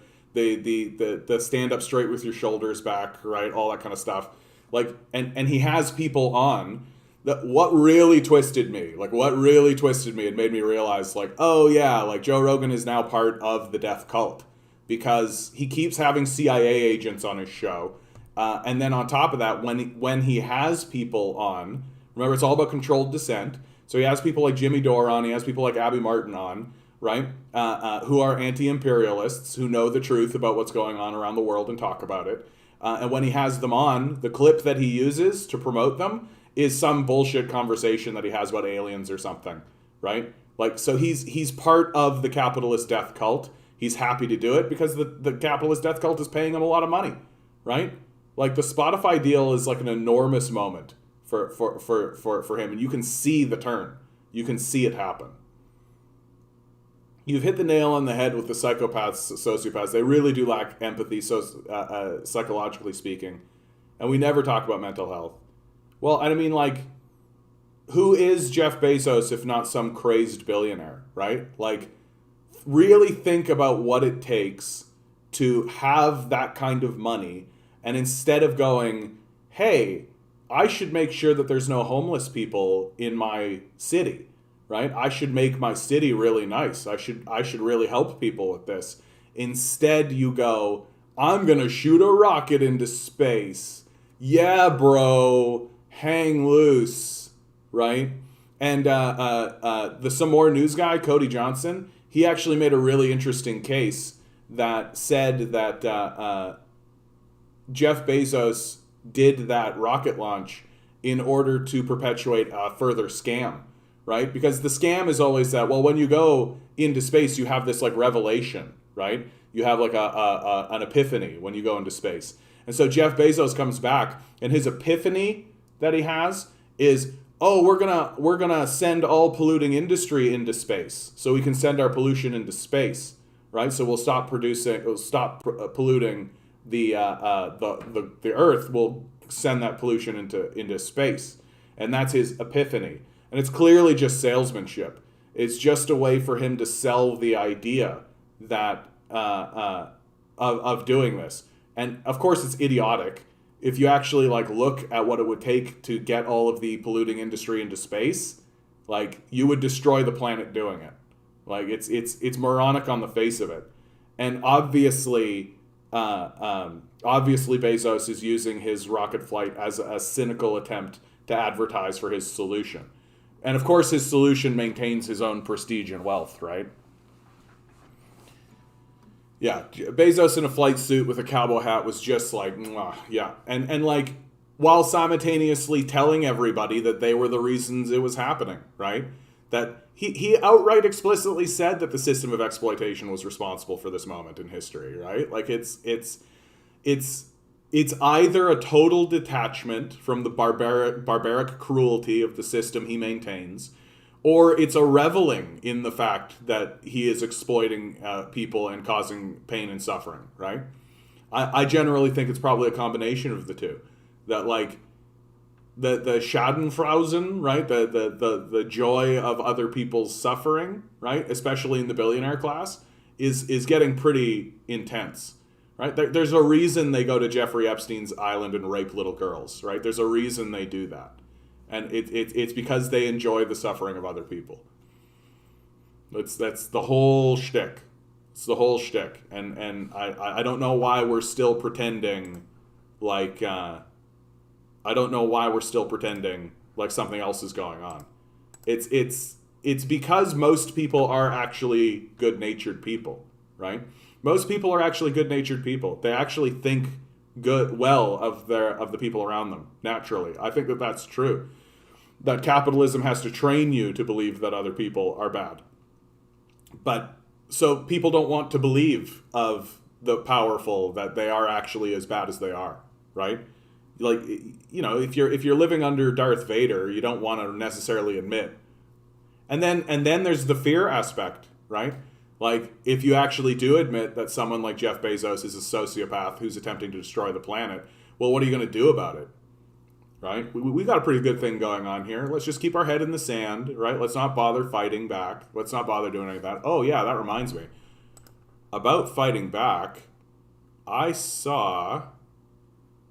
where is it? So, I mean, this is a good thing to show. This is Abby Martin's Mike Preisner. Mr. Bush, when are you going to apologize for the million Iraqis that are dead because you lied? You lied about weapons of mass destruction. You lied about connections to 9/11. You lied about Iraq being a threat. You sent me to Iraq. You sent me to Iraq in 2003. My friends are dead. Joshua Castile. You killed people. You lied. You lied about WMD. A million Iraqis are dead because you lied. My friends are dead because you lied. You need to apologize. Apologize. You need to apologize. So that's Mike Preisner confronting George Bush for his war crimes. Mike Preisner is Abby Martin's husband. So it pains me to spread this around because I'm in love with Abby Martin. Abby Martin should have been mine. But these sorts of confrontations are exactly what we need to be doing. Yeah, calls for civility and the demands for justice. Exactly. Man, I was thinking today about how much capitalism relies on secretiveness as a necessary foundation. Bumble Guppy, you're getting into something interesting here, which is worth talking about, which is that capitalism does not actually rely on secretiveness. It just prefers it because it prefers to do things sort of cleanly and under the table without much conflict. It's much cheaper to do this, but it will happily, and we will experience it, in my lifetime. I think that this is almost a guarantee at this point. We will experience a moment when all of the illusions go away, right? When all of the illusions are done away with, when the billionaire class no longer feels the need or it's too expensive to maintain the systems of propaganda and the systems of control that exist within the society. And they'll simply just rule as fascist rulers have in the past. And or monarchs, right? Forget about fascism, right? I keep saying we're going back to feudalism.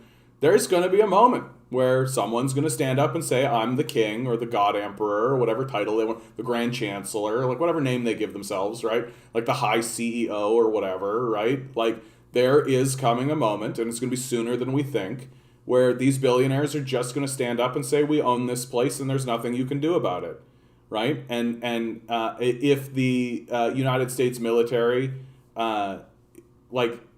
you think that these billionaires don't have high levels of mercenary forces? You think that they aren't for real? Jeff Bezos has blimps that send drone packages out. So they literally send a blimp into the air and then drones go from that blimp and spread packages into the populace. You could exchange those packets with explosives. That would be easy to do. It would actually be very straightforward. Right? And you're going to have entire communities and entire towns that are completely subjugated and controlled and dominated by Amazon. They're doing it economically. They'll do it militarily, right? They'll do it militarily. Think about something like the George Floyd protests that occurred where they like smashed up a bunch of shit and like got in everyone's business. Do you think that these private corporations aren't ready to fight back with military force? And all that that's going to take is just a breakdown of the illusion, right? Just breaking down the illusionary nature and the secretive nature of capital. About to disappear. Meanwhile, President Bush was joking about looking for WMDs in the Oval Office. Exactly. Hey, Demand Better, how you doing, bud? I thought you said losing all illusions at first, which will also disappear. Well, I mean, the illusions, like the illusions, yeah. Like the myths. Like, there's no way that these billionaires actually believe what they say, right? Like, there's no way they actually believe, like, well, just work hard and, like, all that, right? Like, there's no fucking way that they actually believe that shit. Like, these people are not that stupid, right? That they understand that, like, yeah, my dad was rich and now I'm rich. Like, it's not difficult to put together. But they also understand that they've got to present a face in the society that is palatable, right? That like Warren Buffett keeps walking around saying, my taxes should be raised, right? It's absurd that I pay so little taxes. I should definitely pay more taxes. But who is he funding, right? Is he funding people to raise taxes on the rich? Is he spending money in order to get people in the halls of power to raise taxes on the rich? No, quite the opposite. So there's a character that I feel encapsulates what's going on absolutely perfectly in today's society in regards to the billionaire class, and it's on the show Futurama, and it's the character of Mom, right? That Mom is when she's out in public, she's wearing this like Victorian dress. Right, her hair is like this like Victorian kind of bun, and she's very mumsy, and she's like sitting there, hands together, like, oh dearie dear, I'm so happy that you're all here, and oh, it's so lovely that you're here. And the second she gets behind closed doors, the Victorian dress opens up like a robot suit, and she steps out of it, and she's this like shriveled, cronish figure who's just barking at everybody and slapping her own sons and like scheming, and she's just shrewish and obviously evil and demonic. And I think that that's essentially what's happening. That like someone like Bill Gates, he goes on TV and he's wearing his sweater, and he's like, oh, you know, we're all trying our best. Yeah. And when he gets behind the scenes, he's probably a fucking irrational dickhead. Right? He's probably completely detached from everything, trying to figure out when he can get to the next pedophile sex orgy, right? Like, that's what he cares about. Yeah, the cardigan, exactly. Unionize, tax the rich, organize renters, let's push for a general strike. I've heard people trying to organize a general strike October 15th. I am pretty convinced that is more controlled dissent. That why organize a general strike for October 15th?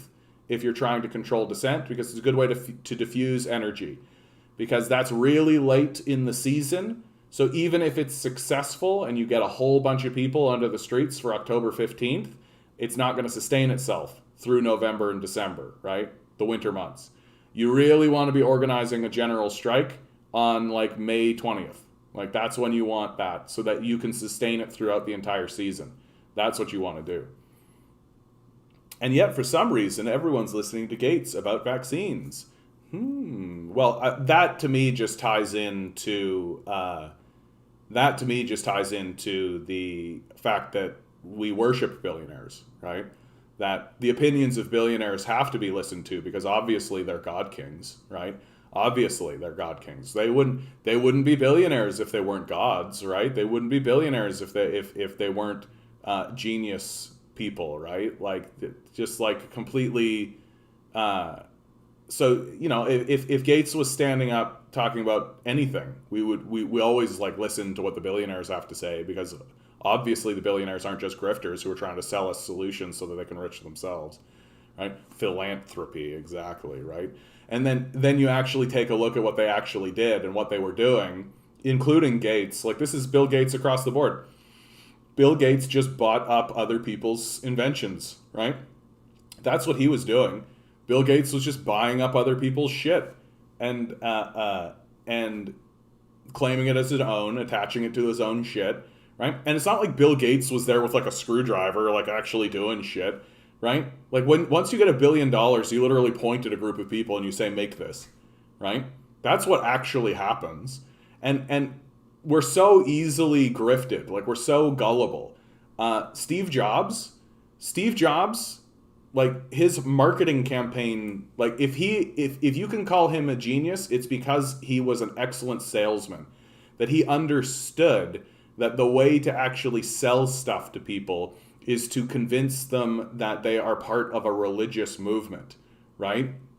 That Steve Jobs elevated himself into the cult of personality to convince people that he was a genius, and on the same level as Gandhi.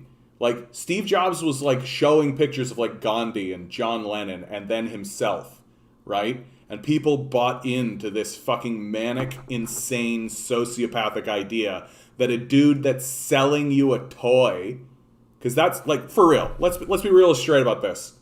This thing's a toy. It's a toy, right? We like it. We think it has benefits in our lives. It's interesting for communication, and I certainly do a lot of research on the internet. But this is a toy, right? I used to be a toy salesman. I used to be in toys. I know what toys look like. This is a toy, right? He's not a fucking genius. Doesn't take a genius to figure out this shit. Have a good one, Mark. Good to see you. Yeah, Bill Hicks did a stand-up bit on that. Yeah, and he's absolutely right though.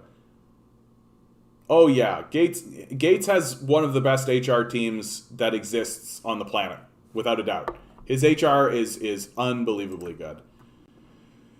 I do want to take a moment. We're going to diverge just for a second here, because I want to say something positive about the outcome of the election that happened here in Canada. I was taking a look at this picture, right? So corporate needs you to find the difference between this picture and this picture, 2019, 2021, right? Looks pretty close. You got Pam, they're the same picture, right? But one of the things that I think is interesting about this is that, like, it is as though Canadians just dug their heels in and refused to budge from the previous election results. And if you're a progressive type, you could say, oh, this is so bad because we didn't make any gains, right? It was all just sort of for naught. But if you look at it from the other angle, which is to say we didn't lose any ground either, right? Sure, we didn't make any gains, right? We didn't increase power of any organization that's attempting to make things better for us or any of that kind of stuff. But we didn't lose any ground either. Right? The Liberals didn't seize power. The Conservatives didn't seize power. Everybody dug their heels in and said, what's happening now is fine and acceptable. Let's keep this going. Right? And to me, that really speaks to what's going on in the wage shortage or labor shortage, whatever you want to call it, where the workers have dug their heels in and have said pretty explicitly now, we are not going to work under these conditions, right? That in many ways, there is already something of a national strike going on. It just doesn't have like an official spokesperson. It doesn't have an official face. And so it's not being spoken about in those ways. And really, when you think about this election, right? And this picture really highlights it, really shows like nothing really changed. So really, the outcome would have been the same if nobody voted, right? So, in a way, it is a form of protest that we are not cooperating as a people. We are not cooperating with the Liberals. We are not cooperating with the Conservatives. We're not even cooperating with the NDP. We have dug our heels in, and when they said to us, please consider voting my way, we literally said no. This election is pointless. We refuse to participate. We refuse to actually change what's going on. what we are doing now is acceptable. We should continue doing that. That's what Canada has said. Because really, when you stop and think about it, this outcome is startling. It is a startling outcome. The idea that everybody went to the polls and the results were the same for the most part is startling. I can't think of a single election in my lifetime where this has happened, where the outcome of the election was literally the same. Like, there is always a change. It always happens. Every election, there is always a change.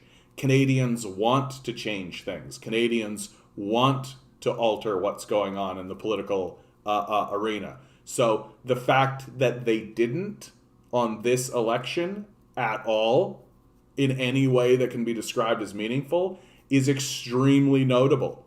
It's extremely notable that we dug our heels in as a people and we said we're not cooperating. I think that's a pretty big deal. I think it's a pretty big statement that Canadians don't trust any of these parties, right?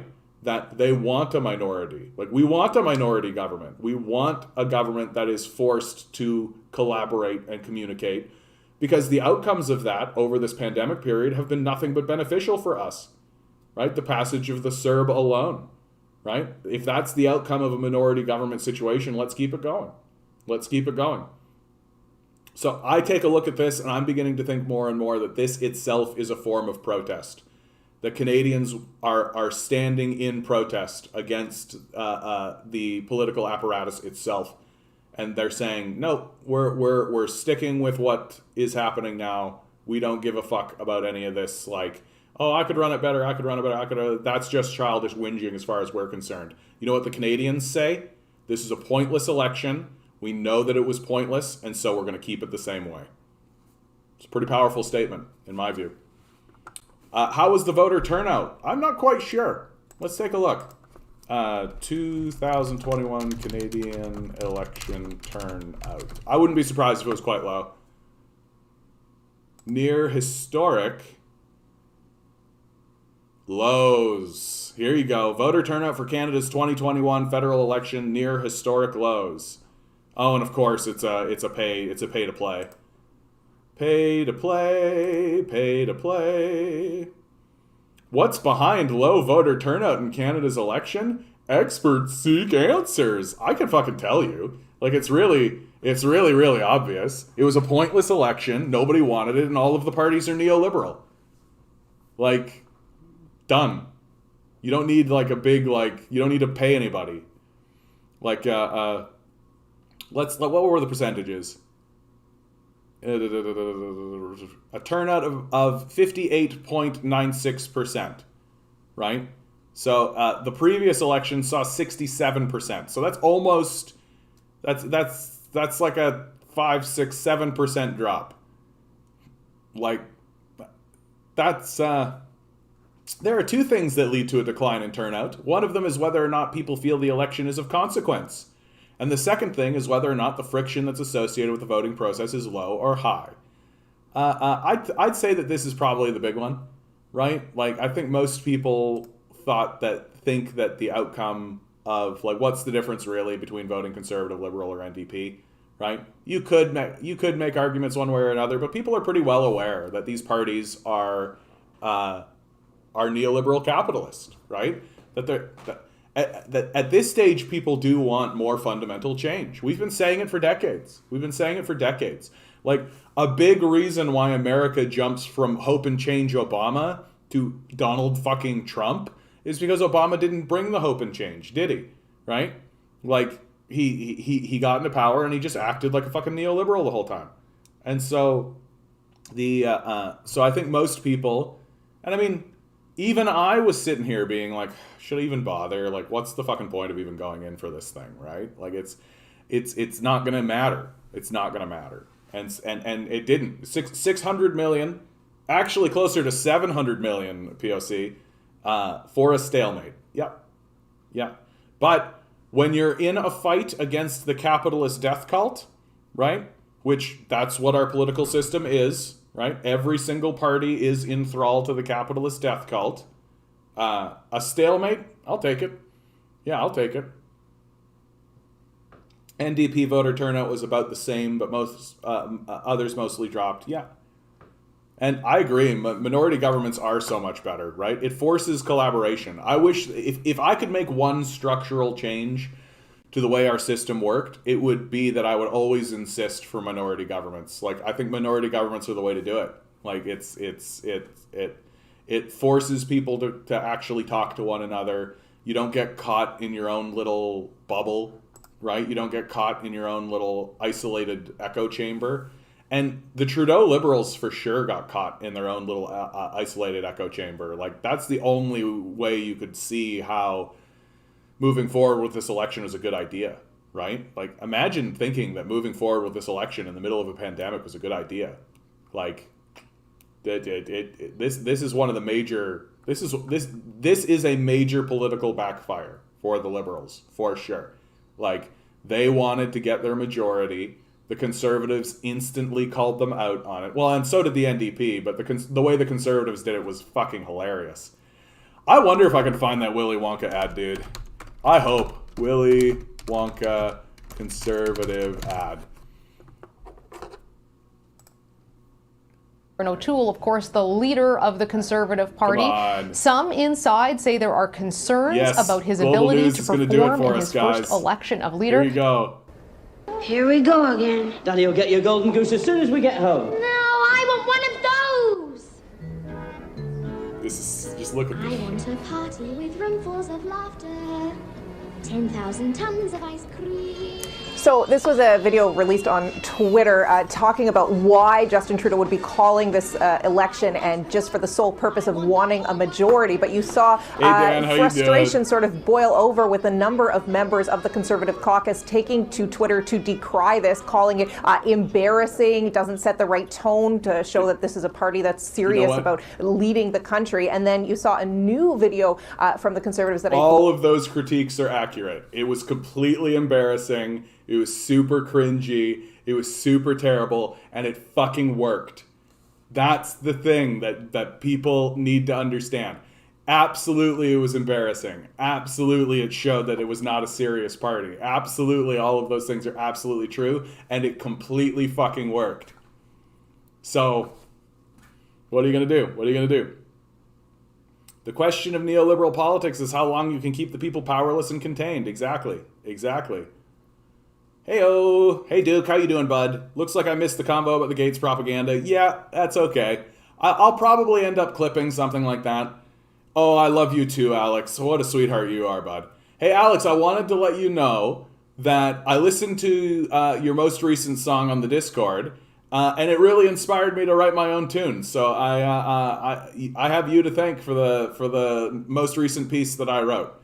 That's why art is dangerous, by the way. That's why art is dangerous, because art inspires other art, right? That artists inspire other artists. And so art creates art, creates art, creates art. And that's why you need to break that down if you're a capitalist, because the most dangerous thing that exists for the capitalist class is art that articulates anti-capitalist sentiment.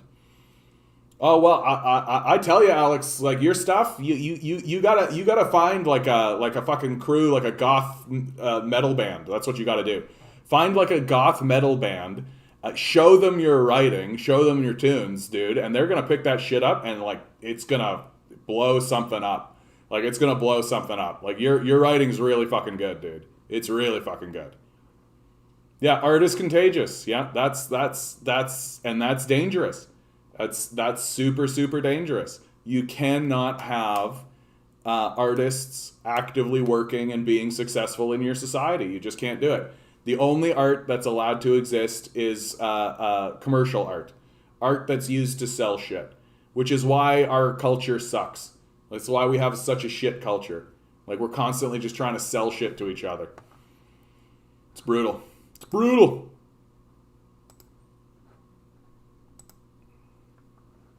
Daily reminder that America is a third world country.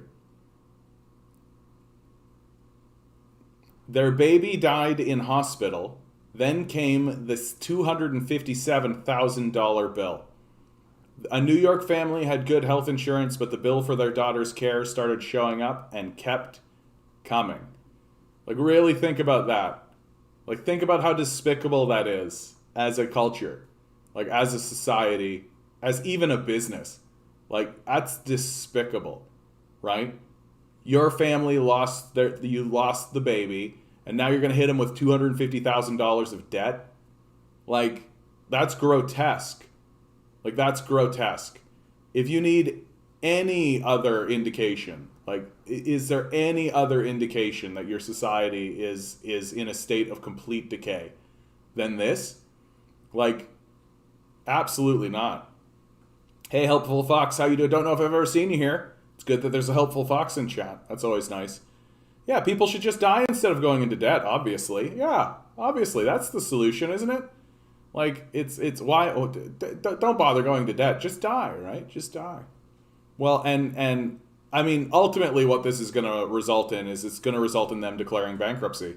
This is the common thing. Like, Chris Hedges nailed it when he said, like, you have a healthcare system that actively bankrupts families as they attempt to save their loved ones, right? It's grotesque. Well, and our Canadian healthcare system is under threat. It's under threat, right? These conservative types are really chomping at the bit. They want to privatize it. They want to privatize it. Like, and they're being very explicit about that. Like, they're not pretending.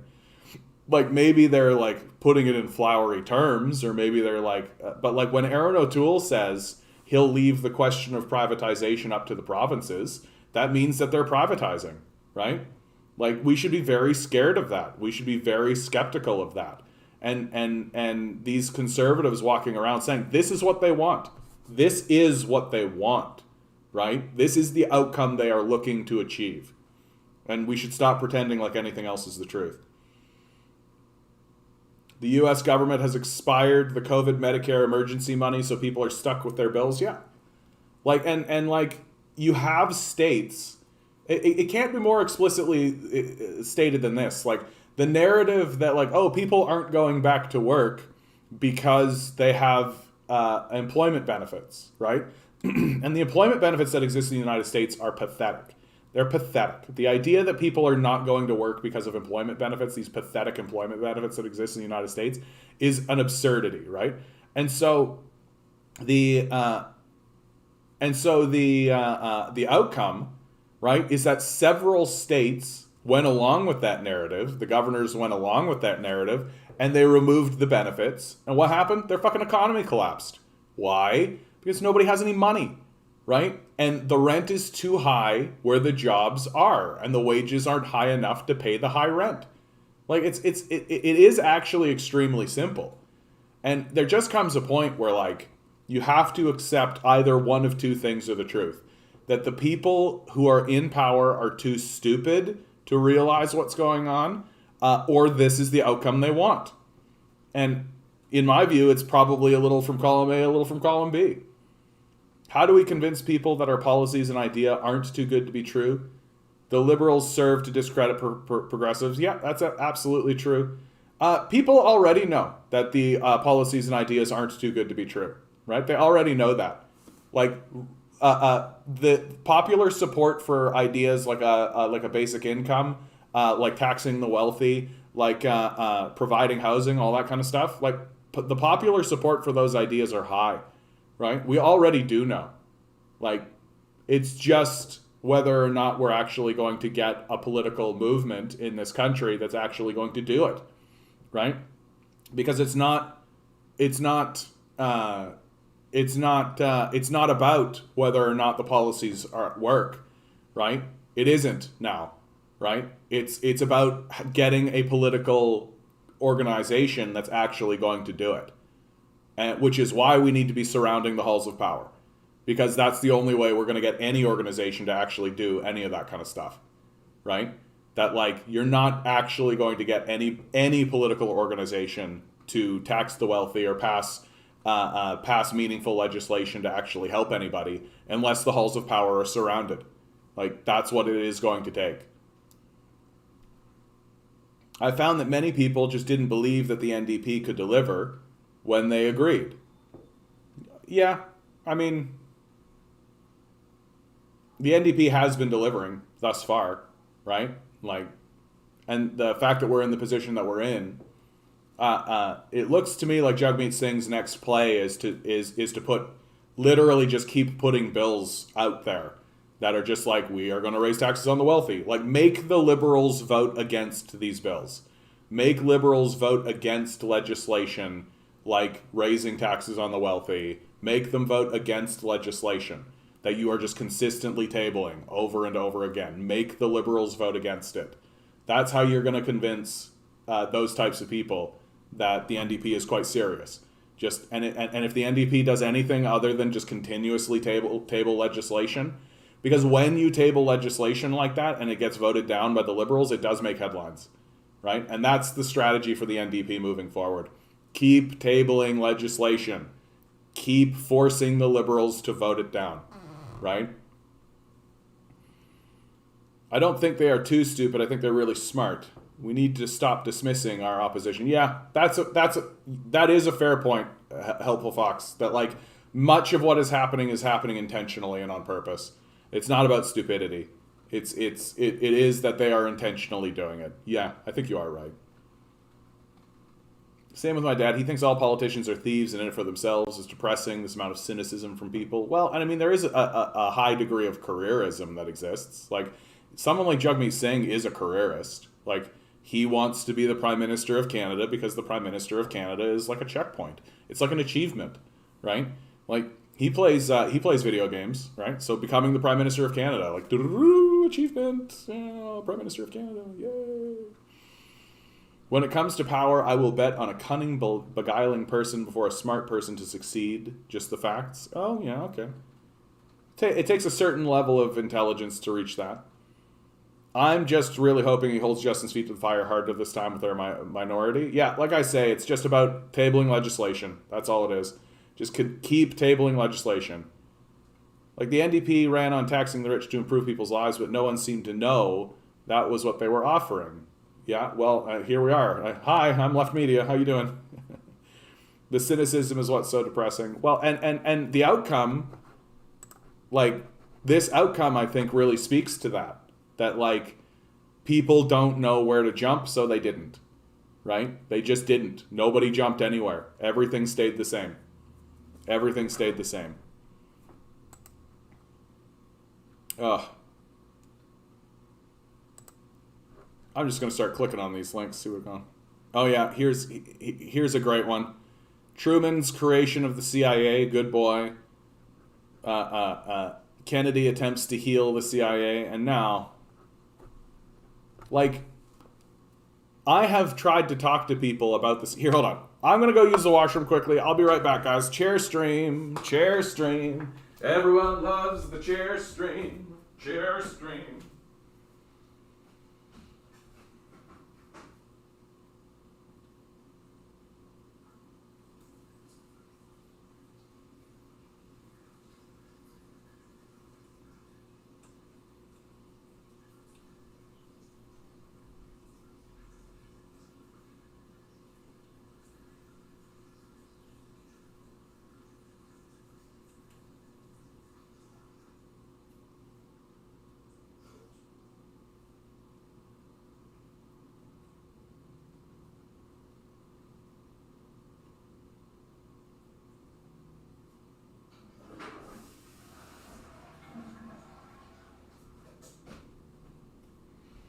Like, I have talked to people who have actively tried to convince me, or at least dismiss, the impact of the CIA in American society, right?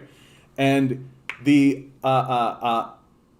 CIA, like, it's like, I just look at people now and I go, like, what are you talking about? Like, George Bush Sr. was a former director of the CIA.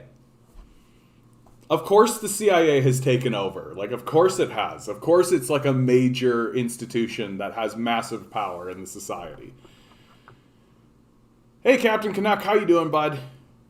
I think Canadians as a whole don't like to take risks, so the NDP platform is too extreme for most.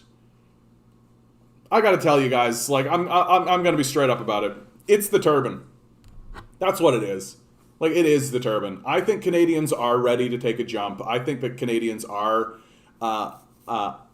interested in getting away from this neoliberal rule. I think that people are exhausted with capitalism. I think people are tired of dealing with all of this bullshit, and they know a lot of it is bullshit. Like, everybody knows that there's a lot of bullshit going on. And so, if Jagmeet Singh's name was Jason Singer, if he was some like 25-year-old fresh out of college kid, right, being like, hey guys, we need to tax the rich, and we're going to take that money and then we're going to use it on social services to help our elderly and disabled guys. We got to do what's right for Canada, you know? NDP. People would have loved that guy. People would have loved that guy. People would have absolutely gone for that guy, right? But that's not what we're dealing with, right? That's not what we're dealing with. One thing here in the US that's hard to convey to ordinary people is that they aren't rich. So when you say tax the rich, they feel threatened, and you can't get through to them. Yeah, I know, right? People who make like $30,000 a year are just like, tax the rich? Yeah, that's a long road for sure. And that's true. NDP are pretty milquetoast compared to other similar EU parties. Well, and because like the EU and like they have like literal communist parties that are actually in power and have seats and shit, because they know what happens if you don't actually deal with the populace, right? If you don't actually help people, if you don't actually try to improve the material conditions of your own citizens. You know, a place like Germany is fairly well aware what happens if you do that, right? That World War II taught the EU big lessons, big lessons about what can happen in your societies, right? Those lessons were not learned in North America. We did not learn those lessons, right? We walked out of World War II saying, we're the greatest, American exceptionalism. Yeah, we're the superpower. We own the world. Yeah, we're going to act exactly like the Nazis, but we're better than the Nazis. Yeah, right? Like the American system of imperialism is going to result in 100 years of humiliation, right? Like we talk about China and how China went through 100 years of humiliation. Well, America's gonna have the exact same thing happen to it, right? That the level of isolationism that's coming America's way is going to absolutely bring it to its knees. And the amount of just dysfunction that exists in the society on purpose because of the disinformation systems spread around by the CIA and the billionaire class is absolutely going to rip the populace apart. It's very, very difficult for me to see a path for America as a unified force. I just don't see. Oh God, I hope we don't have to go the way of Weimar Germany. I hate to break it to you, bud. Like I really do. Take a look at what's going on in American politics right now. Okay, you have on the one side a group of climate-changing, warmongering psychopaths who are literally attempting to overturn Roe v. Wade, overturn the civil rights movement, right? Reinstitute a white supremacist rule, right? That's one side. The other side is far-right neoliberal fascists. That's the Democrats, right? It is an inevitability, and I mean this. It is an inevitability that a legitimate, terrifying fascist is going to come out of this system and seize power, whether it's a Republican or a Democrat. Have a good one, Alex. Good to see you. We will be faced with and the only reason we don't already call America a fascist nation is because they haven't turned against their own people yet, which that's coming. You watch for that. Duke, you're saying I think there's been a long period of time of people being told the NDP are extreme, not viable, or too pie in the sky. Yeah, that contributes to some of the reluctance. I can't deny that for sure. I'm waiting for North America and especially Americans to wake up and go, hey, where did all our manufacturing go? They're already saying that. It's just that we're so gullible and easy to confuse that we can fall into the classic easy traps, right? It's immigrants taking your jobs. Like, that's like, oh, they shipped the immigrants took our job shipping overseas, and like nobody literally stops and goes, no, billionaires did that to you, dude. Like, American billionaires did that to you, right? Like, why are you blaming the poor immigrant, right? The poor immigrant doesn't really have any control of what's going on. The poor immigrant doesn't really have like this large meta view, right? The billionaire does. And the billionaire knows what he's doing. And the billionaire's over the moon that you're blaming the immigrant instead of them, right? The billionaire's over the moon that you're not surrounding his house, right? He's over the moon about that. That instead of blaming the person that you should blame, who is obviously the billionaire, who's obviously setting up a system to do this, you're blaming some poor immigrant that doesn't know what the fuck's going on. That's literally just like, I don't have a home or anything going on. And, oh, that's the job? Okay, I'll go work that job. Like, that's literally the immigrant perspective. Like, they don't have anything else going on because their life has been ground into the earth, right? They're just literally happy that they're getting anything. And you're blaming them for what is obviously structurally in place because of the billionaire class. Like, but that's how stupid we are. Like, there does come a point where we do have to start talking about stupidity, right? Like, stupidity exists in the society for sure. That it is a massive cultural crisis. That the level of stupidity that we are facing is what can be done. What can be done about it? Well, one of the major things that can be done about it is that we got to stop lying, right? That a big problem that we are facing is that we have a whole bunch of very stupid people who simultaneously are completely mistrustful of institutions. So you're ending up with the boy who cried wolf situation, right? Where the media and our institutions have been lying and tricking the people so much that when they finally do turn around and tell the truth, nobody believes it. And what was the outcome of that story? Oh yeah, the boy got eaten by wolves, right? The lies stop tomorrow. Oh yeah, we'll get right. Hey, how you doing, Dashme? Good to see you, bud. I don't know if I've ever seen you in here, so nice to see you. Oh, it's nice to see it. So many new faces today. That's so nice. I have an irrational fear that my channel is just going to collapse and everyone's going to abandon me at any moment. And a little bit of the imposter syndrome, right, it happens to me for sure. So it's good to see that new faces. Good time to say like, share, subscribe. Please donate $1 to my Patreon, right? Donate anything. Oh, the only way the lies stop tomorrow is if that's the day the nukes go off, I think.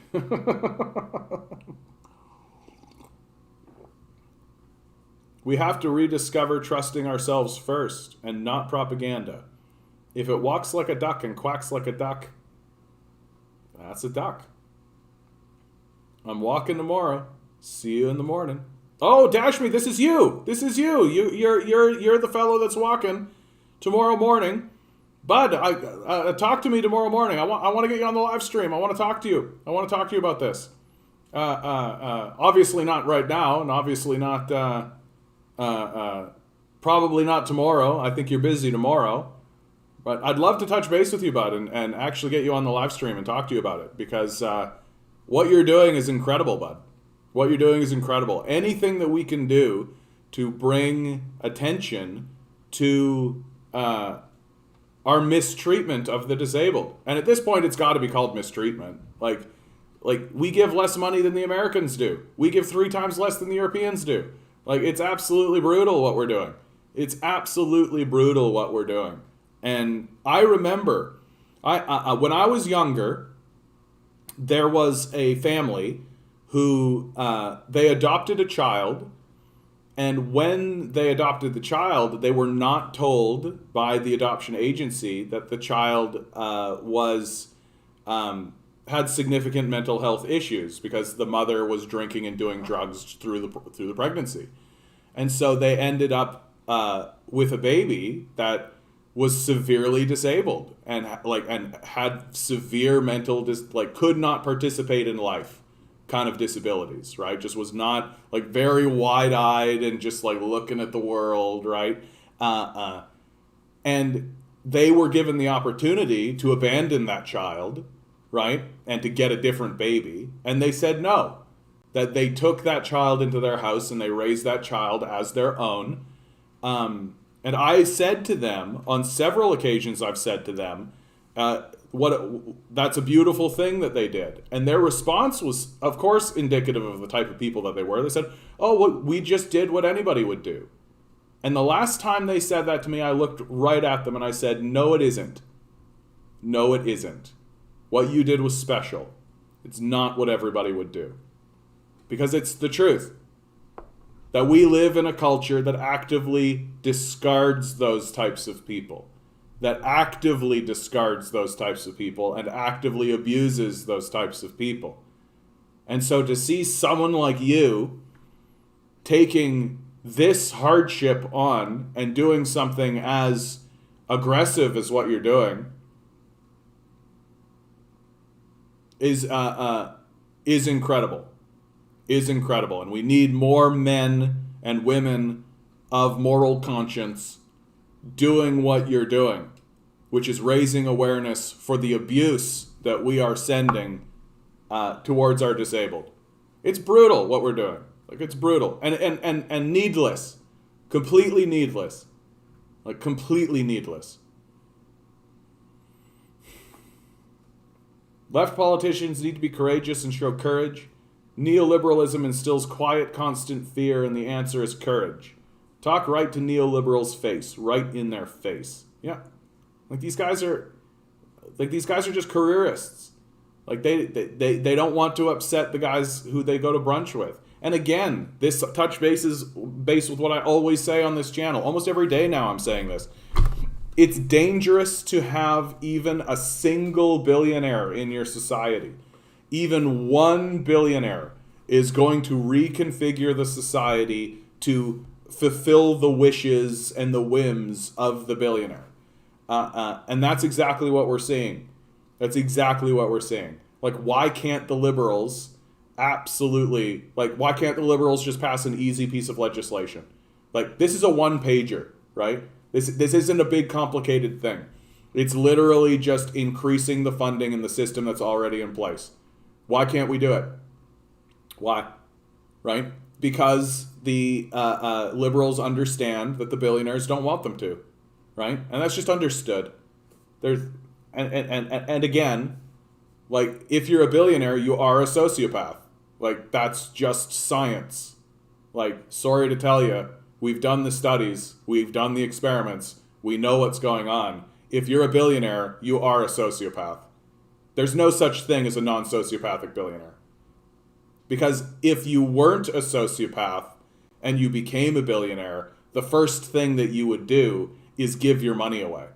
It's the first thing that you would do. Because it's so obvious I want to help people with my money. I'm going to give it away. I'm going to give it to people, right? That's obviously what you would do.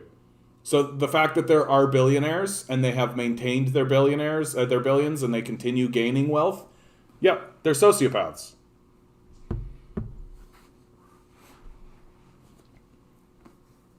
Yeah, they will lie to your face just to get your way. Yeah, profit.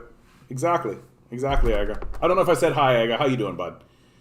The Libs may finally have to deliver on their promises with the NDP at their back, but if they do, then we need to keep them from getting a majority as a result. We need to keep the pressure up between elections. I actually think that this election really showed that people are kind of done with the liberals. Like, they're pretty tired of these liberals. Like, the blackface scandal, I think, was the beginning of the end, because that was the moment where Justin Trudeau got humanized in a really not good way. And people don't trust the Conservatives. That's pretty clear. Like, you had that big spike up in energy for the Conservatives, and everybody came down on it because they realized, oh yeah, they're still Conservatives. That Aaron O'Toole's grift didn't work, right? His grift saying, like, oh, we're a working class party. Like, it totally didn't work. The Conservatives didn't even gain a seat. Like, that's a critical failure, right? So the populace is not going to go along with the Conservatives. And I thought Aaron O'Toole actually ran a pretty decent campaign, I got to tell you. Like, in a series of weak campaigns, I actually think Aaron O'Toole's campaign was pretty strong. And even then, Canadians didn't bite. And so we don't trust the Liberals anymore. We don't trust the Conservatives. And we don't trust the NDP, right? So I feel like we are rife for some kind of far-right party like the PPC to gain a lot of power soon. Which is why I'm hoping to organize and get into the NDP or get into communist politics, because we need some kind of leftist movement in this society. Thank you for your words. We all do our part, and sooner or later people will have no choice but to act. Well, and you are acting. So thank you for your actions, because actions speak louder than words. This is my big critique for the leftists that exist in this country and in America as well. There's a lot of talking. But it's about getting into the streets. That's what it's about. Need to keep the pressure up between elections too? Absolutely. If they were, then why the hell did they still vote for Trudeau? Because they didn't know where else to go. They didn't know where else to go. Right? If you don't trust anybody, then just sticking it out is the way to go. The oh yeah, they're still conservative moment, exactly. I don't trust any political party to have a majority anymore. We're very lucky here in Canada that we have a system in place for this, where we can have a minority government. Because this minority government has actually been acting in a rational sort of way. Hey Islam, how you doing, bud? Good to see you come back. The ultimate answer to a constant neurotic fear is the will that which is feared into being. Hence the swing to fascism. Yeah. And like, what's scary about this moment in time is that historically speaking, liberals will capitulate to fascists. That historically fascists gain power because of liberals, right? Not even in spite of liberals. That liberals will inevitably open the door to allow fascism in and then bend the knee. And so it's a very scary sort of moment that we're in. I know I saw an article that said that Aaron O'Toole is up for review, so that could trigger a whole leadership campaign for him. So Aaron O'Toole could be ousted pretty quickly here, I think, and that could give rise. It's going to be Pierre Poilievre, I think. That's my call. That I think Pierre Poilievre is probably the guy, and he's very dangerous. So we'll see how that goes. The paradox of tolerance. Yes, I'm familiar with that. That's, I forget his name offhand. But it's the idea that we should not tolerate intolerance. And so that's a paradox. I actually disagree with this. I don't think that there is a paradox, right? We have a civil society where we have rules, right? And rights are bestowed upon people who follow those rules, those laws, right, that we have in place. And the people who are preaching intolerance are, in fact, acknowledging that those rules should not apply, right? That's what they're saying. That they're saying that there should be groups of people who should not have rights, right? We should be able to round up the Jews and all that kind of stuff. And so those people shouldn't have rights. And so then we say, oh, okay, so you are preaching an ideology that says certain people should not have rights, then we will apply that to you. Nazis don't have rights because of their own ideology. Their own ideology preaches a message that says certain groups should have no rights, and so all we're doing is adhering that message to the Nazis. Nazis don't have rights. There's no paradox. We're using their ideology and enforcing it against them. It is only acting in a rational way because the notionally left party is just holding things for the people. I don't think I understand. It's probably decontextualized, Duke. Sorry. Hey, Frog, how you doing? Sorry I missed Saturday, but Dad's 70th birthday. That's life, bud. That's life. That's all. Like, it's, and you know what? You got to prioritize things like this, you know? You do. Like, a birthday, a 70th birthday, no less, right?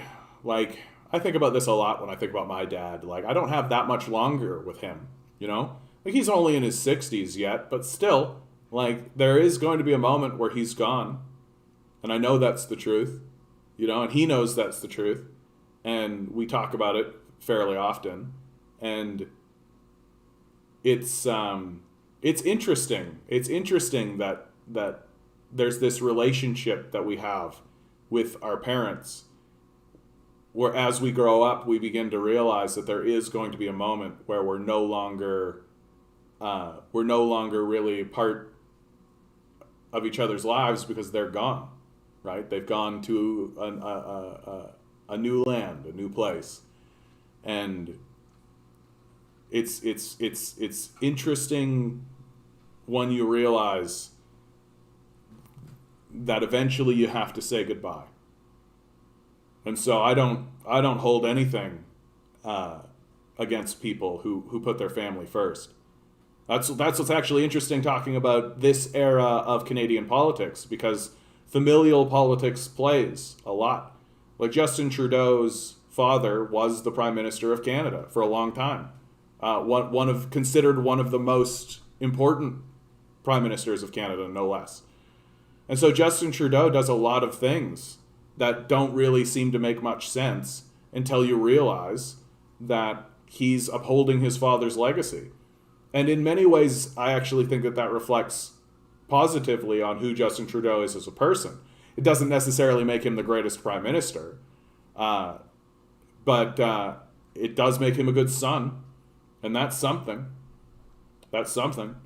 And for example, when we're talking about truth and reconciliation, right?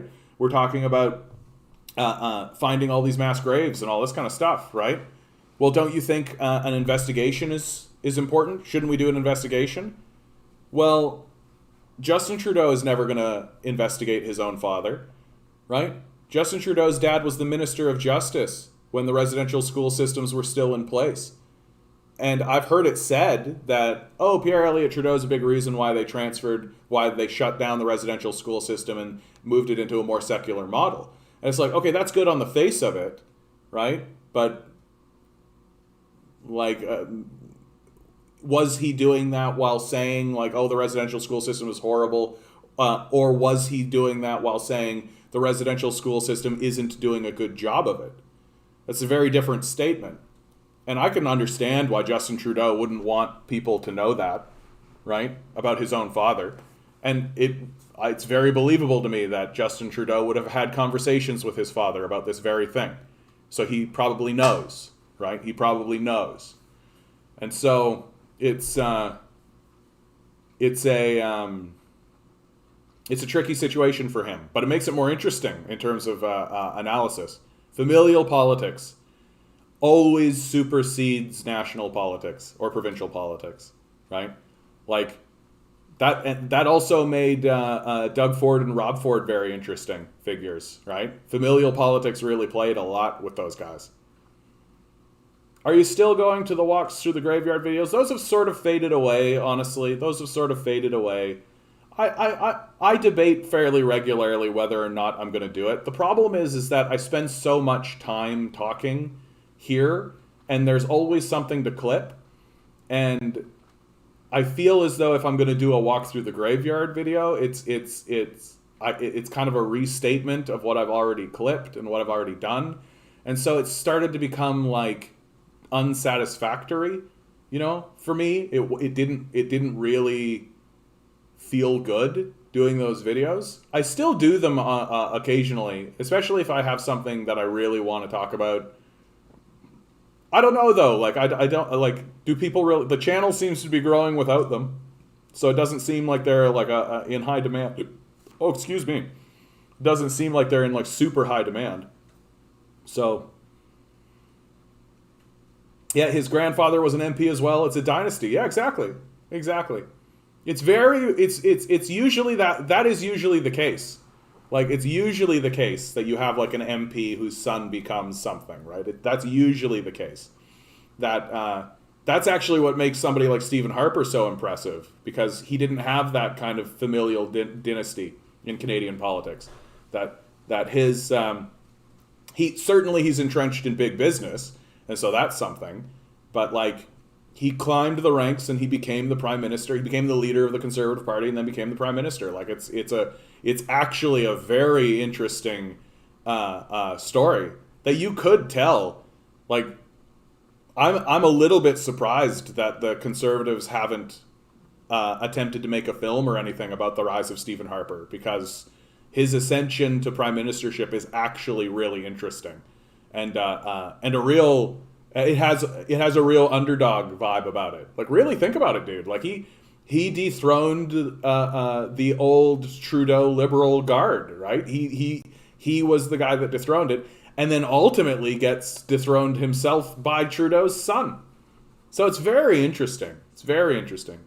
I've noticed many used to be lawyers too. That's pretty common, right? It makes sense, right? What are you doing? You're writing law, right? So you want to know law, right? Being part of the legal system, it makes sense.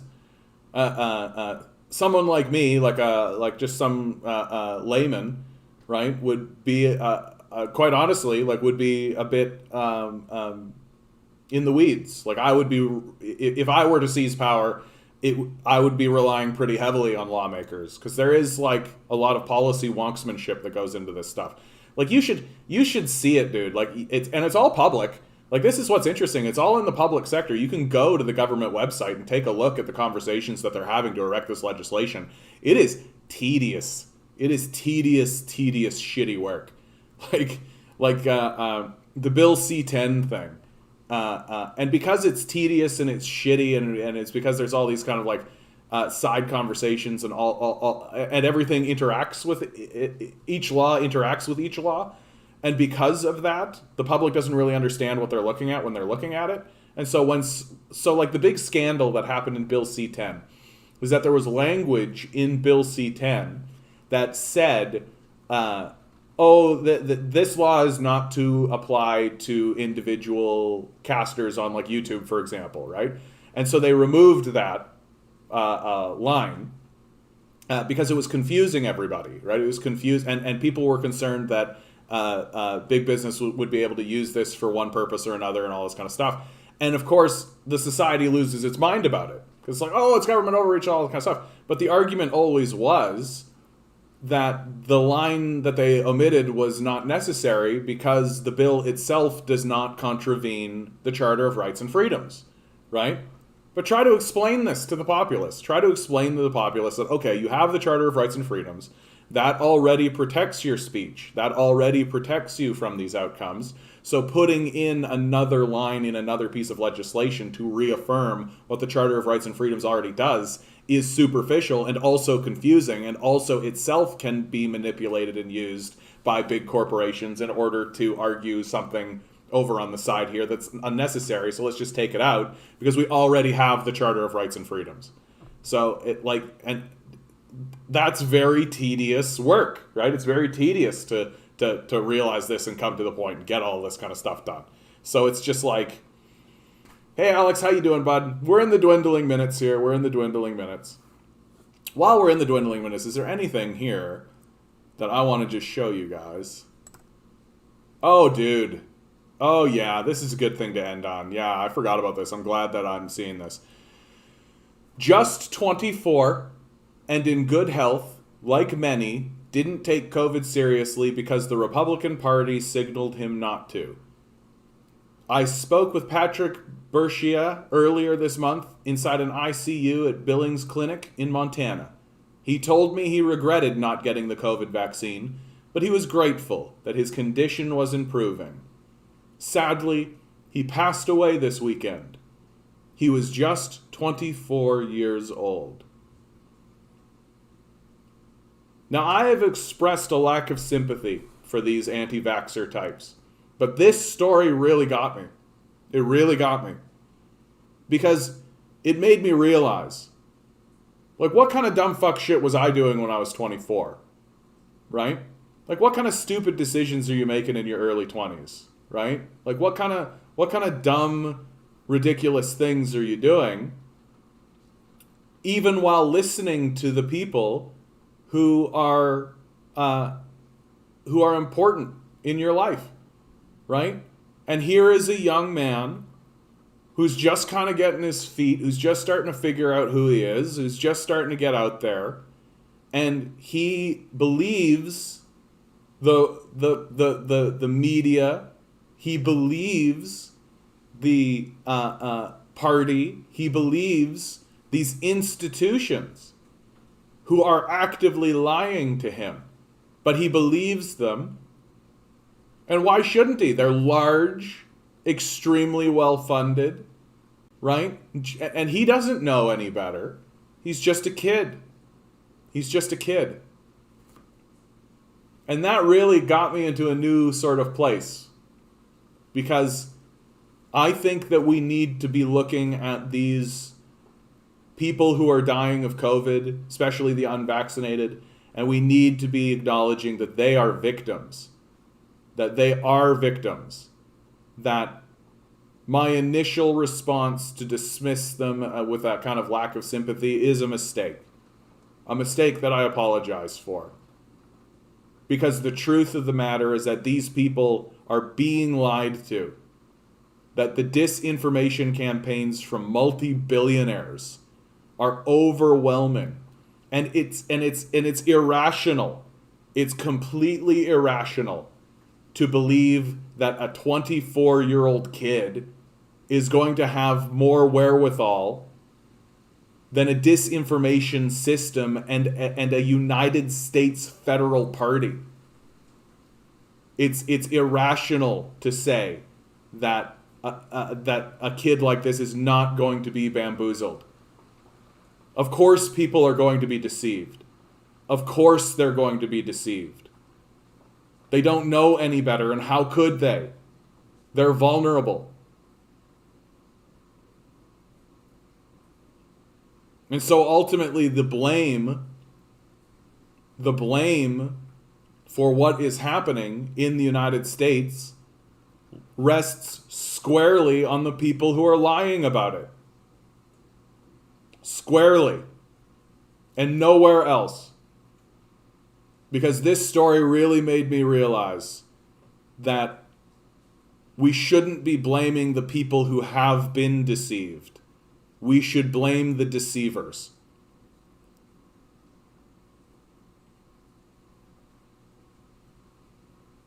Yeah, this story hurts my heart. Just 24. Just 24.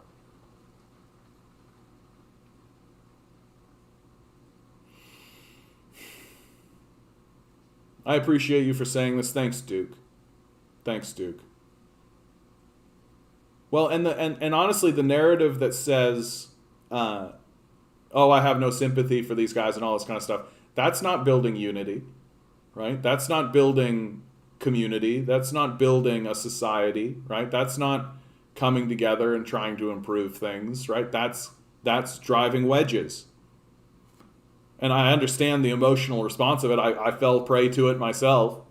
I understand the emotionality behind it, but the truth is that having no sympathy for a 24-year-old kid whose only fault seems to be believing people who should be believed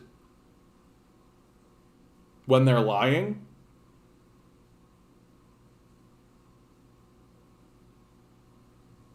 I just don't think I can do it. Anyway, I wanted to share that. It had been on my mind. Helpful Fox, thanks for streaming, recording your thoughts on Graveyard Walks. Followed you on Twitter. Hope you have a good night. You too, Helpful Fox. Keep being helpful out there, bud. I've been seeing people on Our Canada Housing that people think interest rates need to go up. Yeah, that's a common narrative because that's an old school narrative, right? Like that's the old school way of thinking about how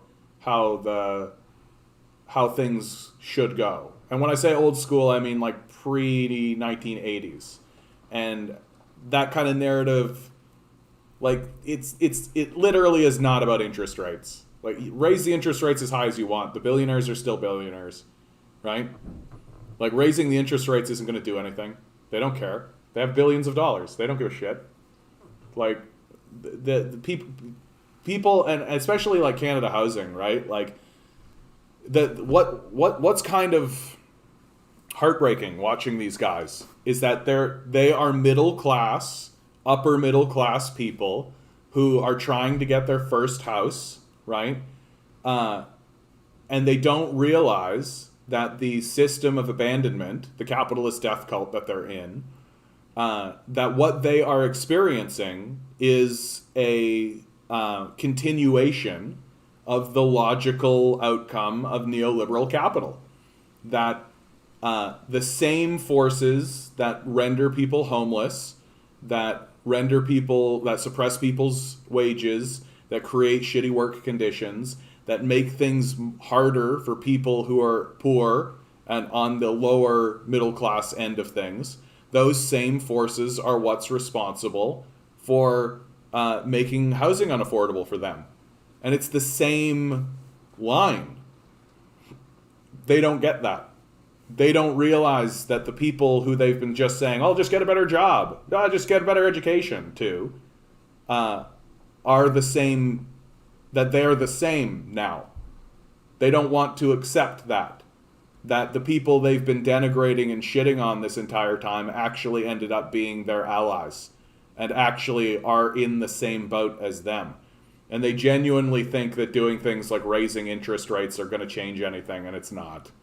It's not going to change a thing.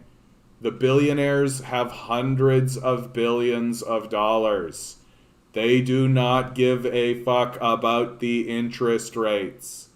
They do not care. It will not change anything.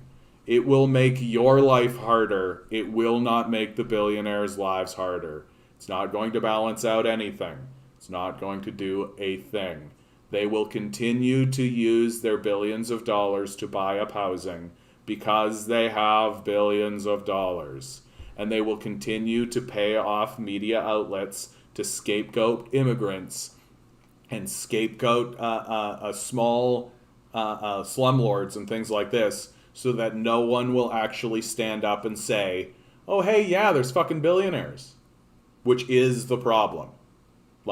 And until our Canada Housing realizes that the billionaires are the problem and that they are in the same boat now as the lower class they've been shitting on this whole time, nothing's going to change. They're not going to do anything.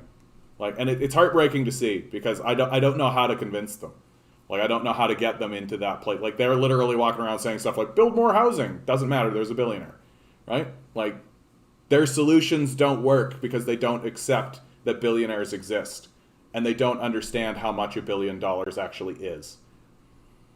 Yeah, contempt for the con man, compassion for the conned. Yeah, that's a good way of putting it. My religion teaches compassion for all beings. Absolutely, Alex. Absolutely.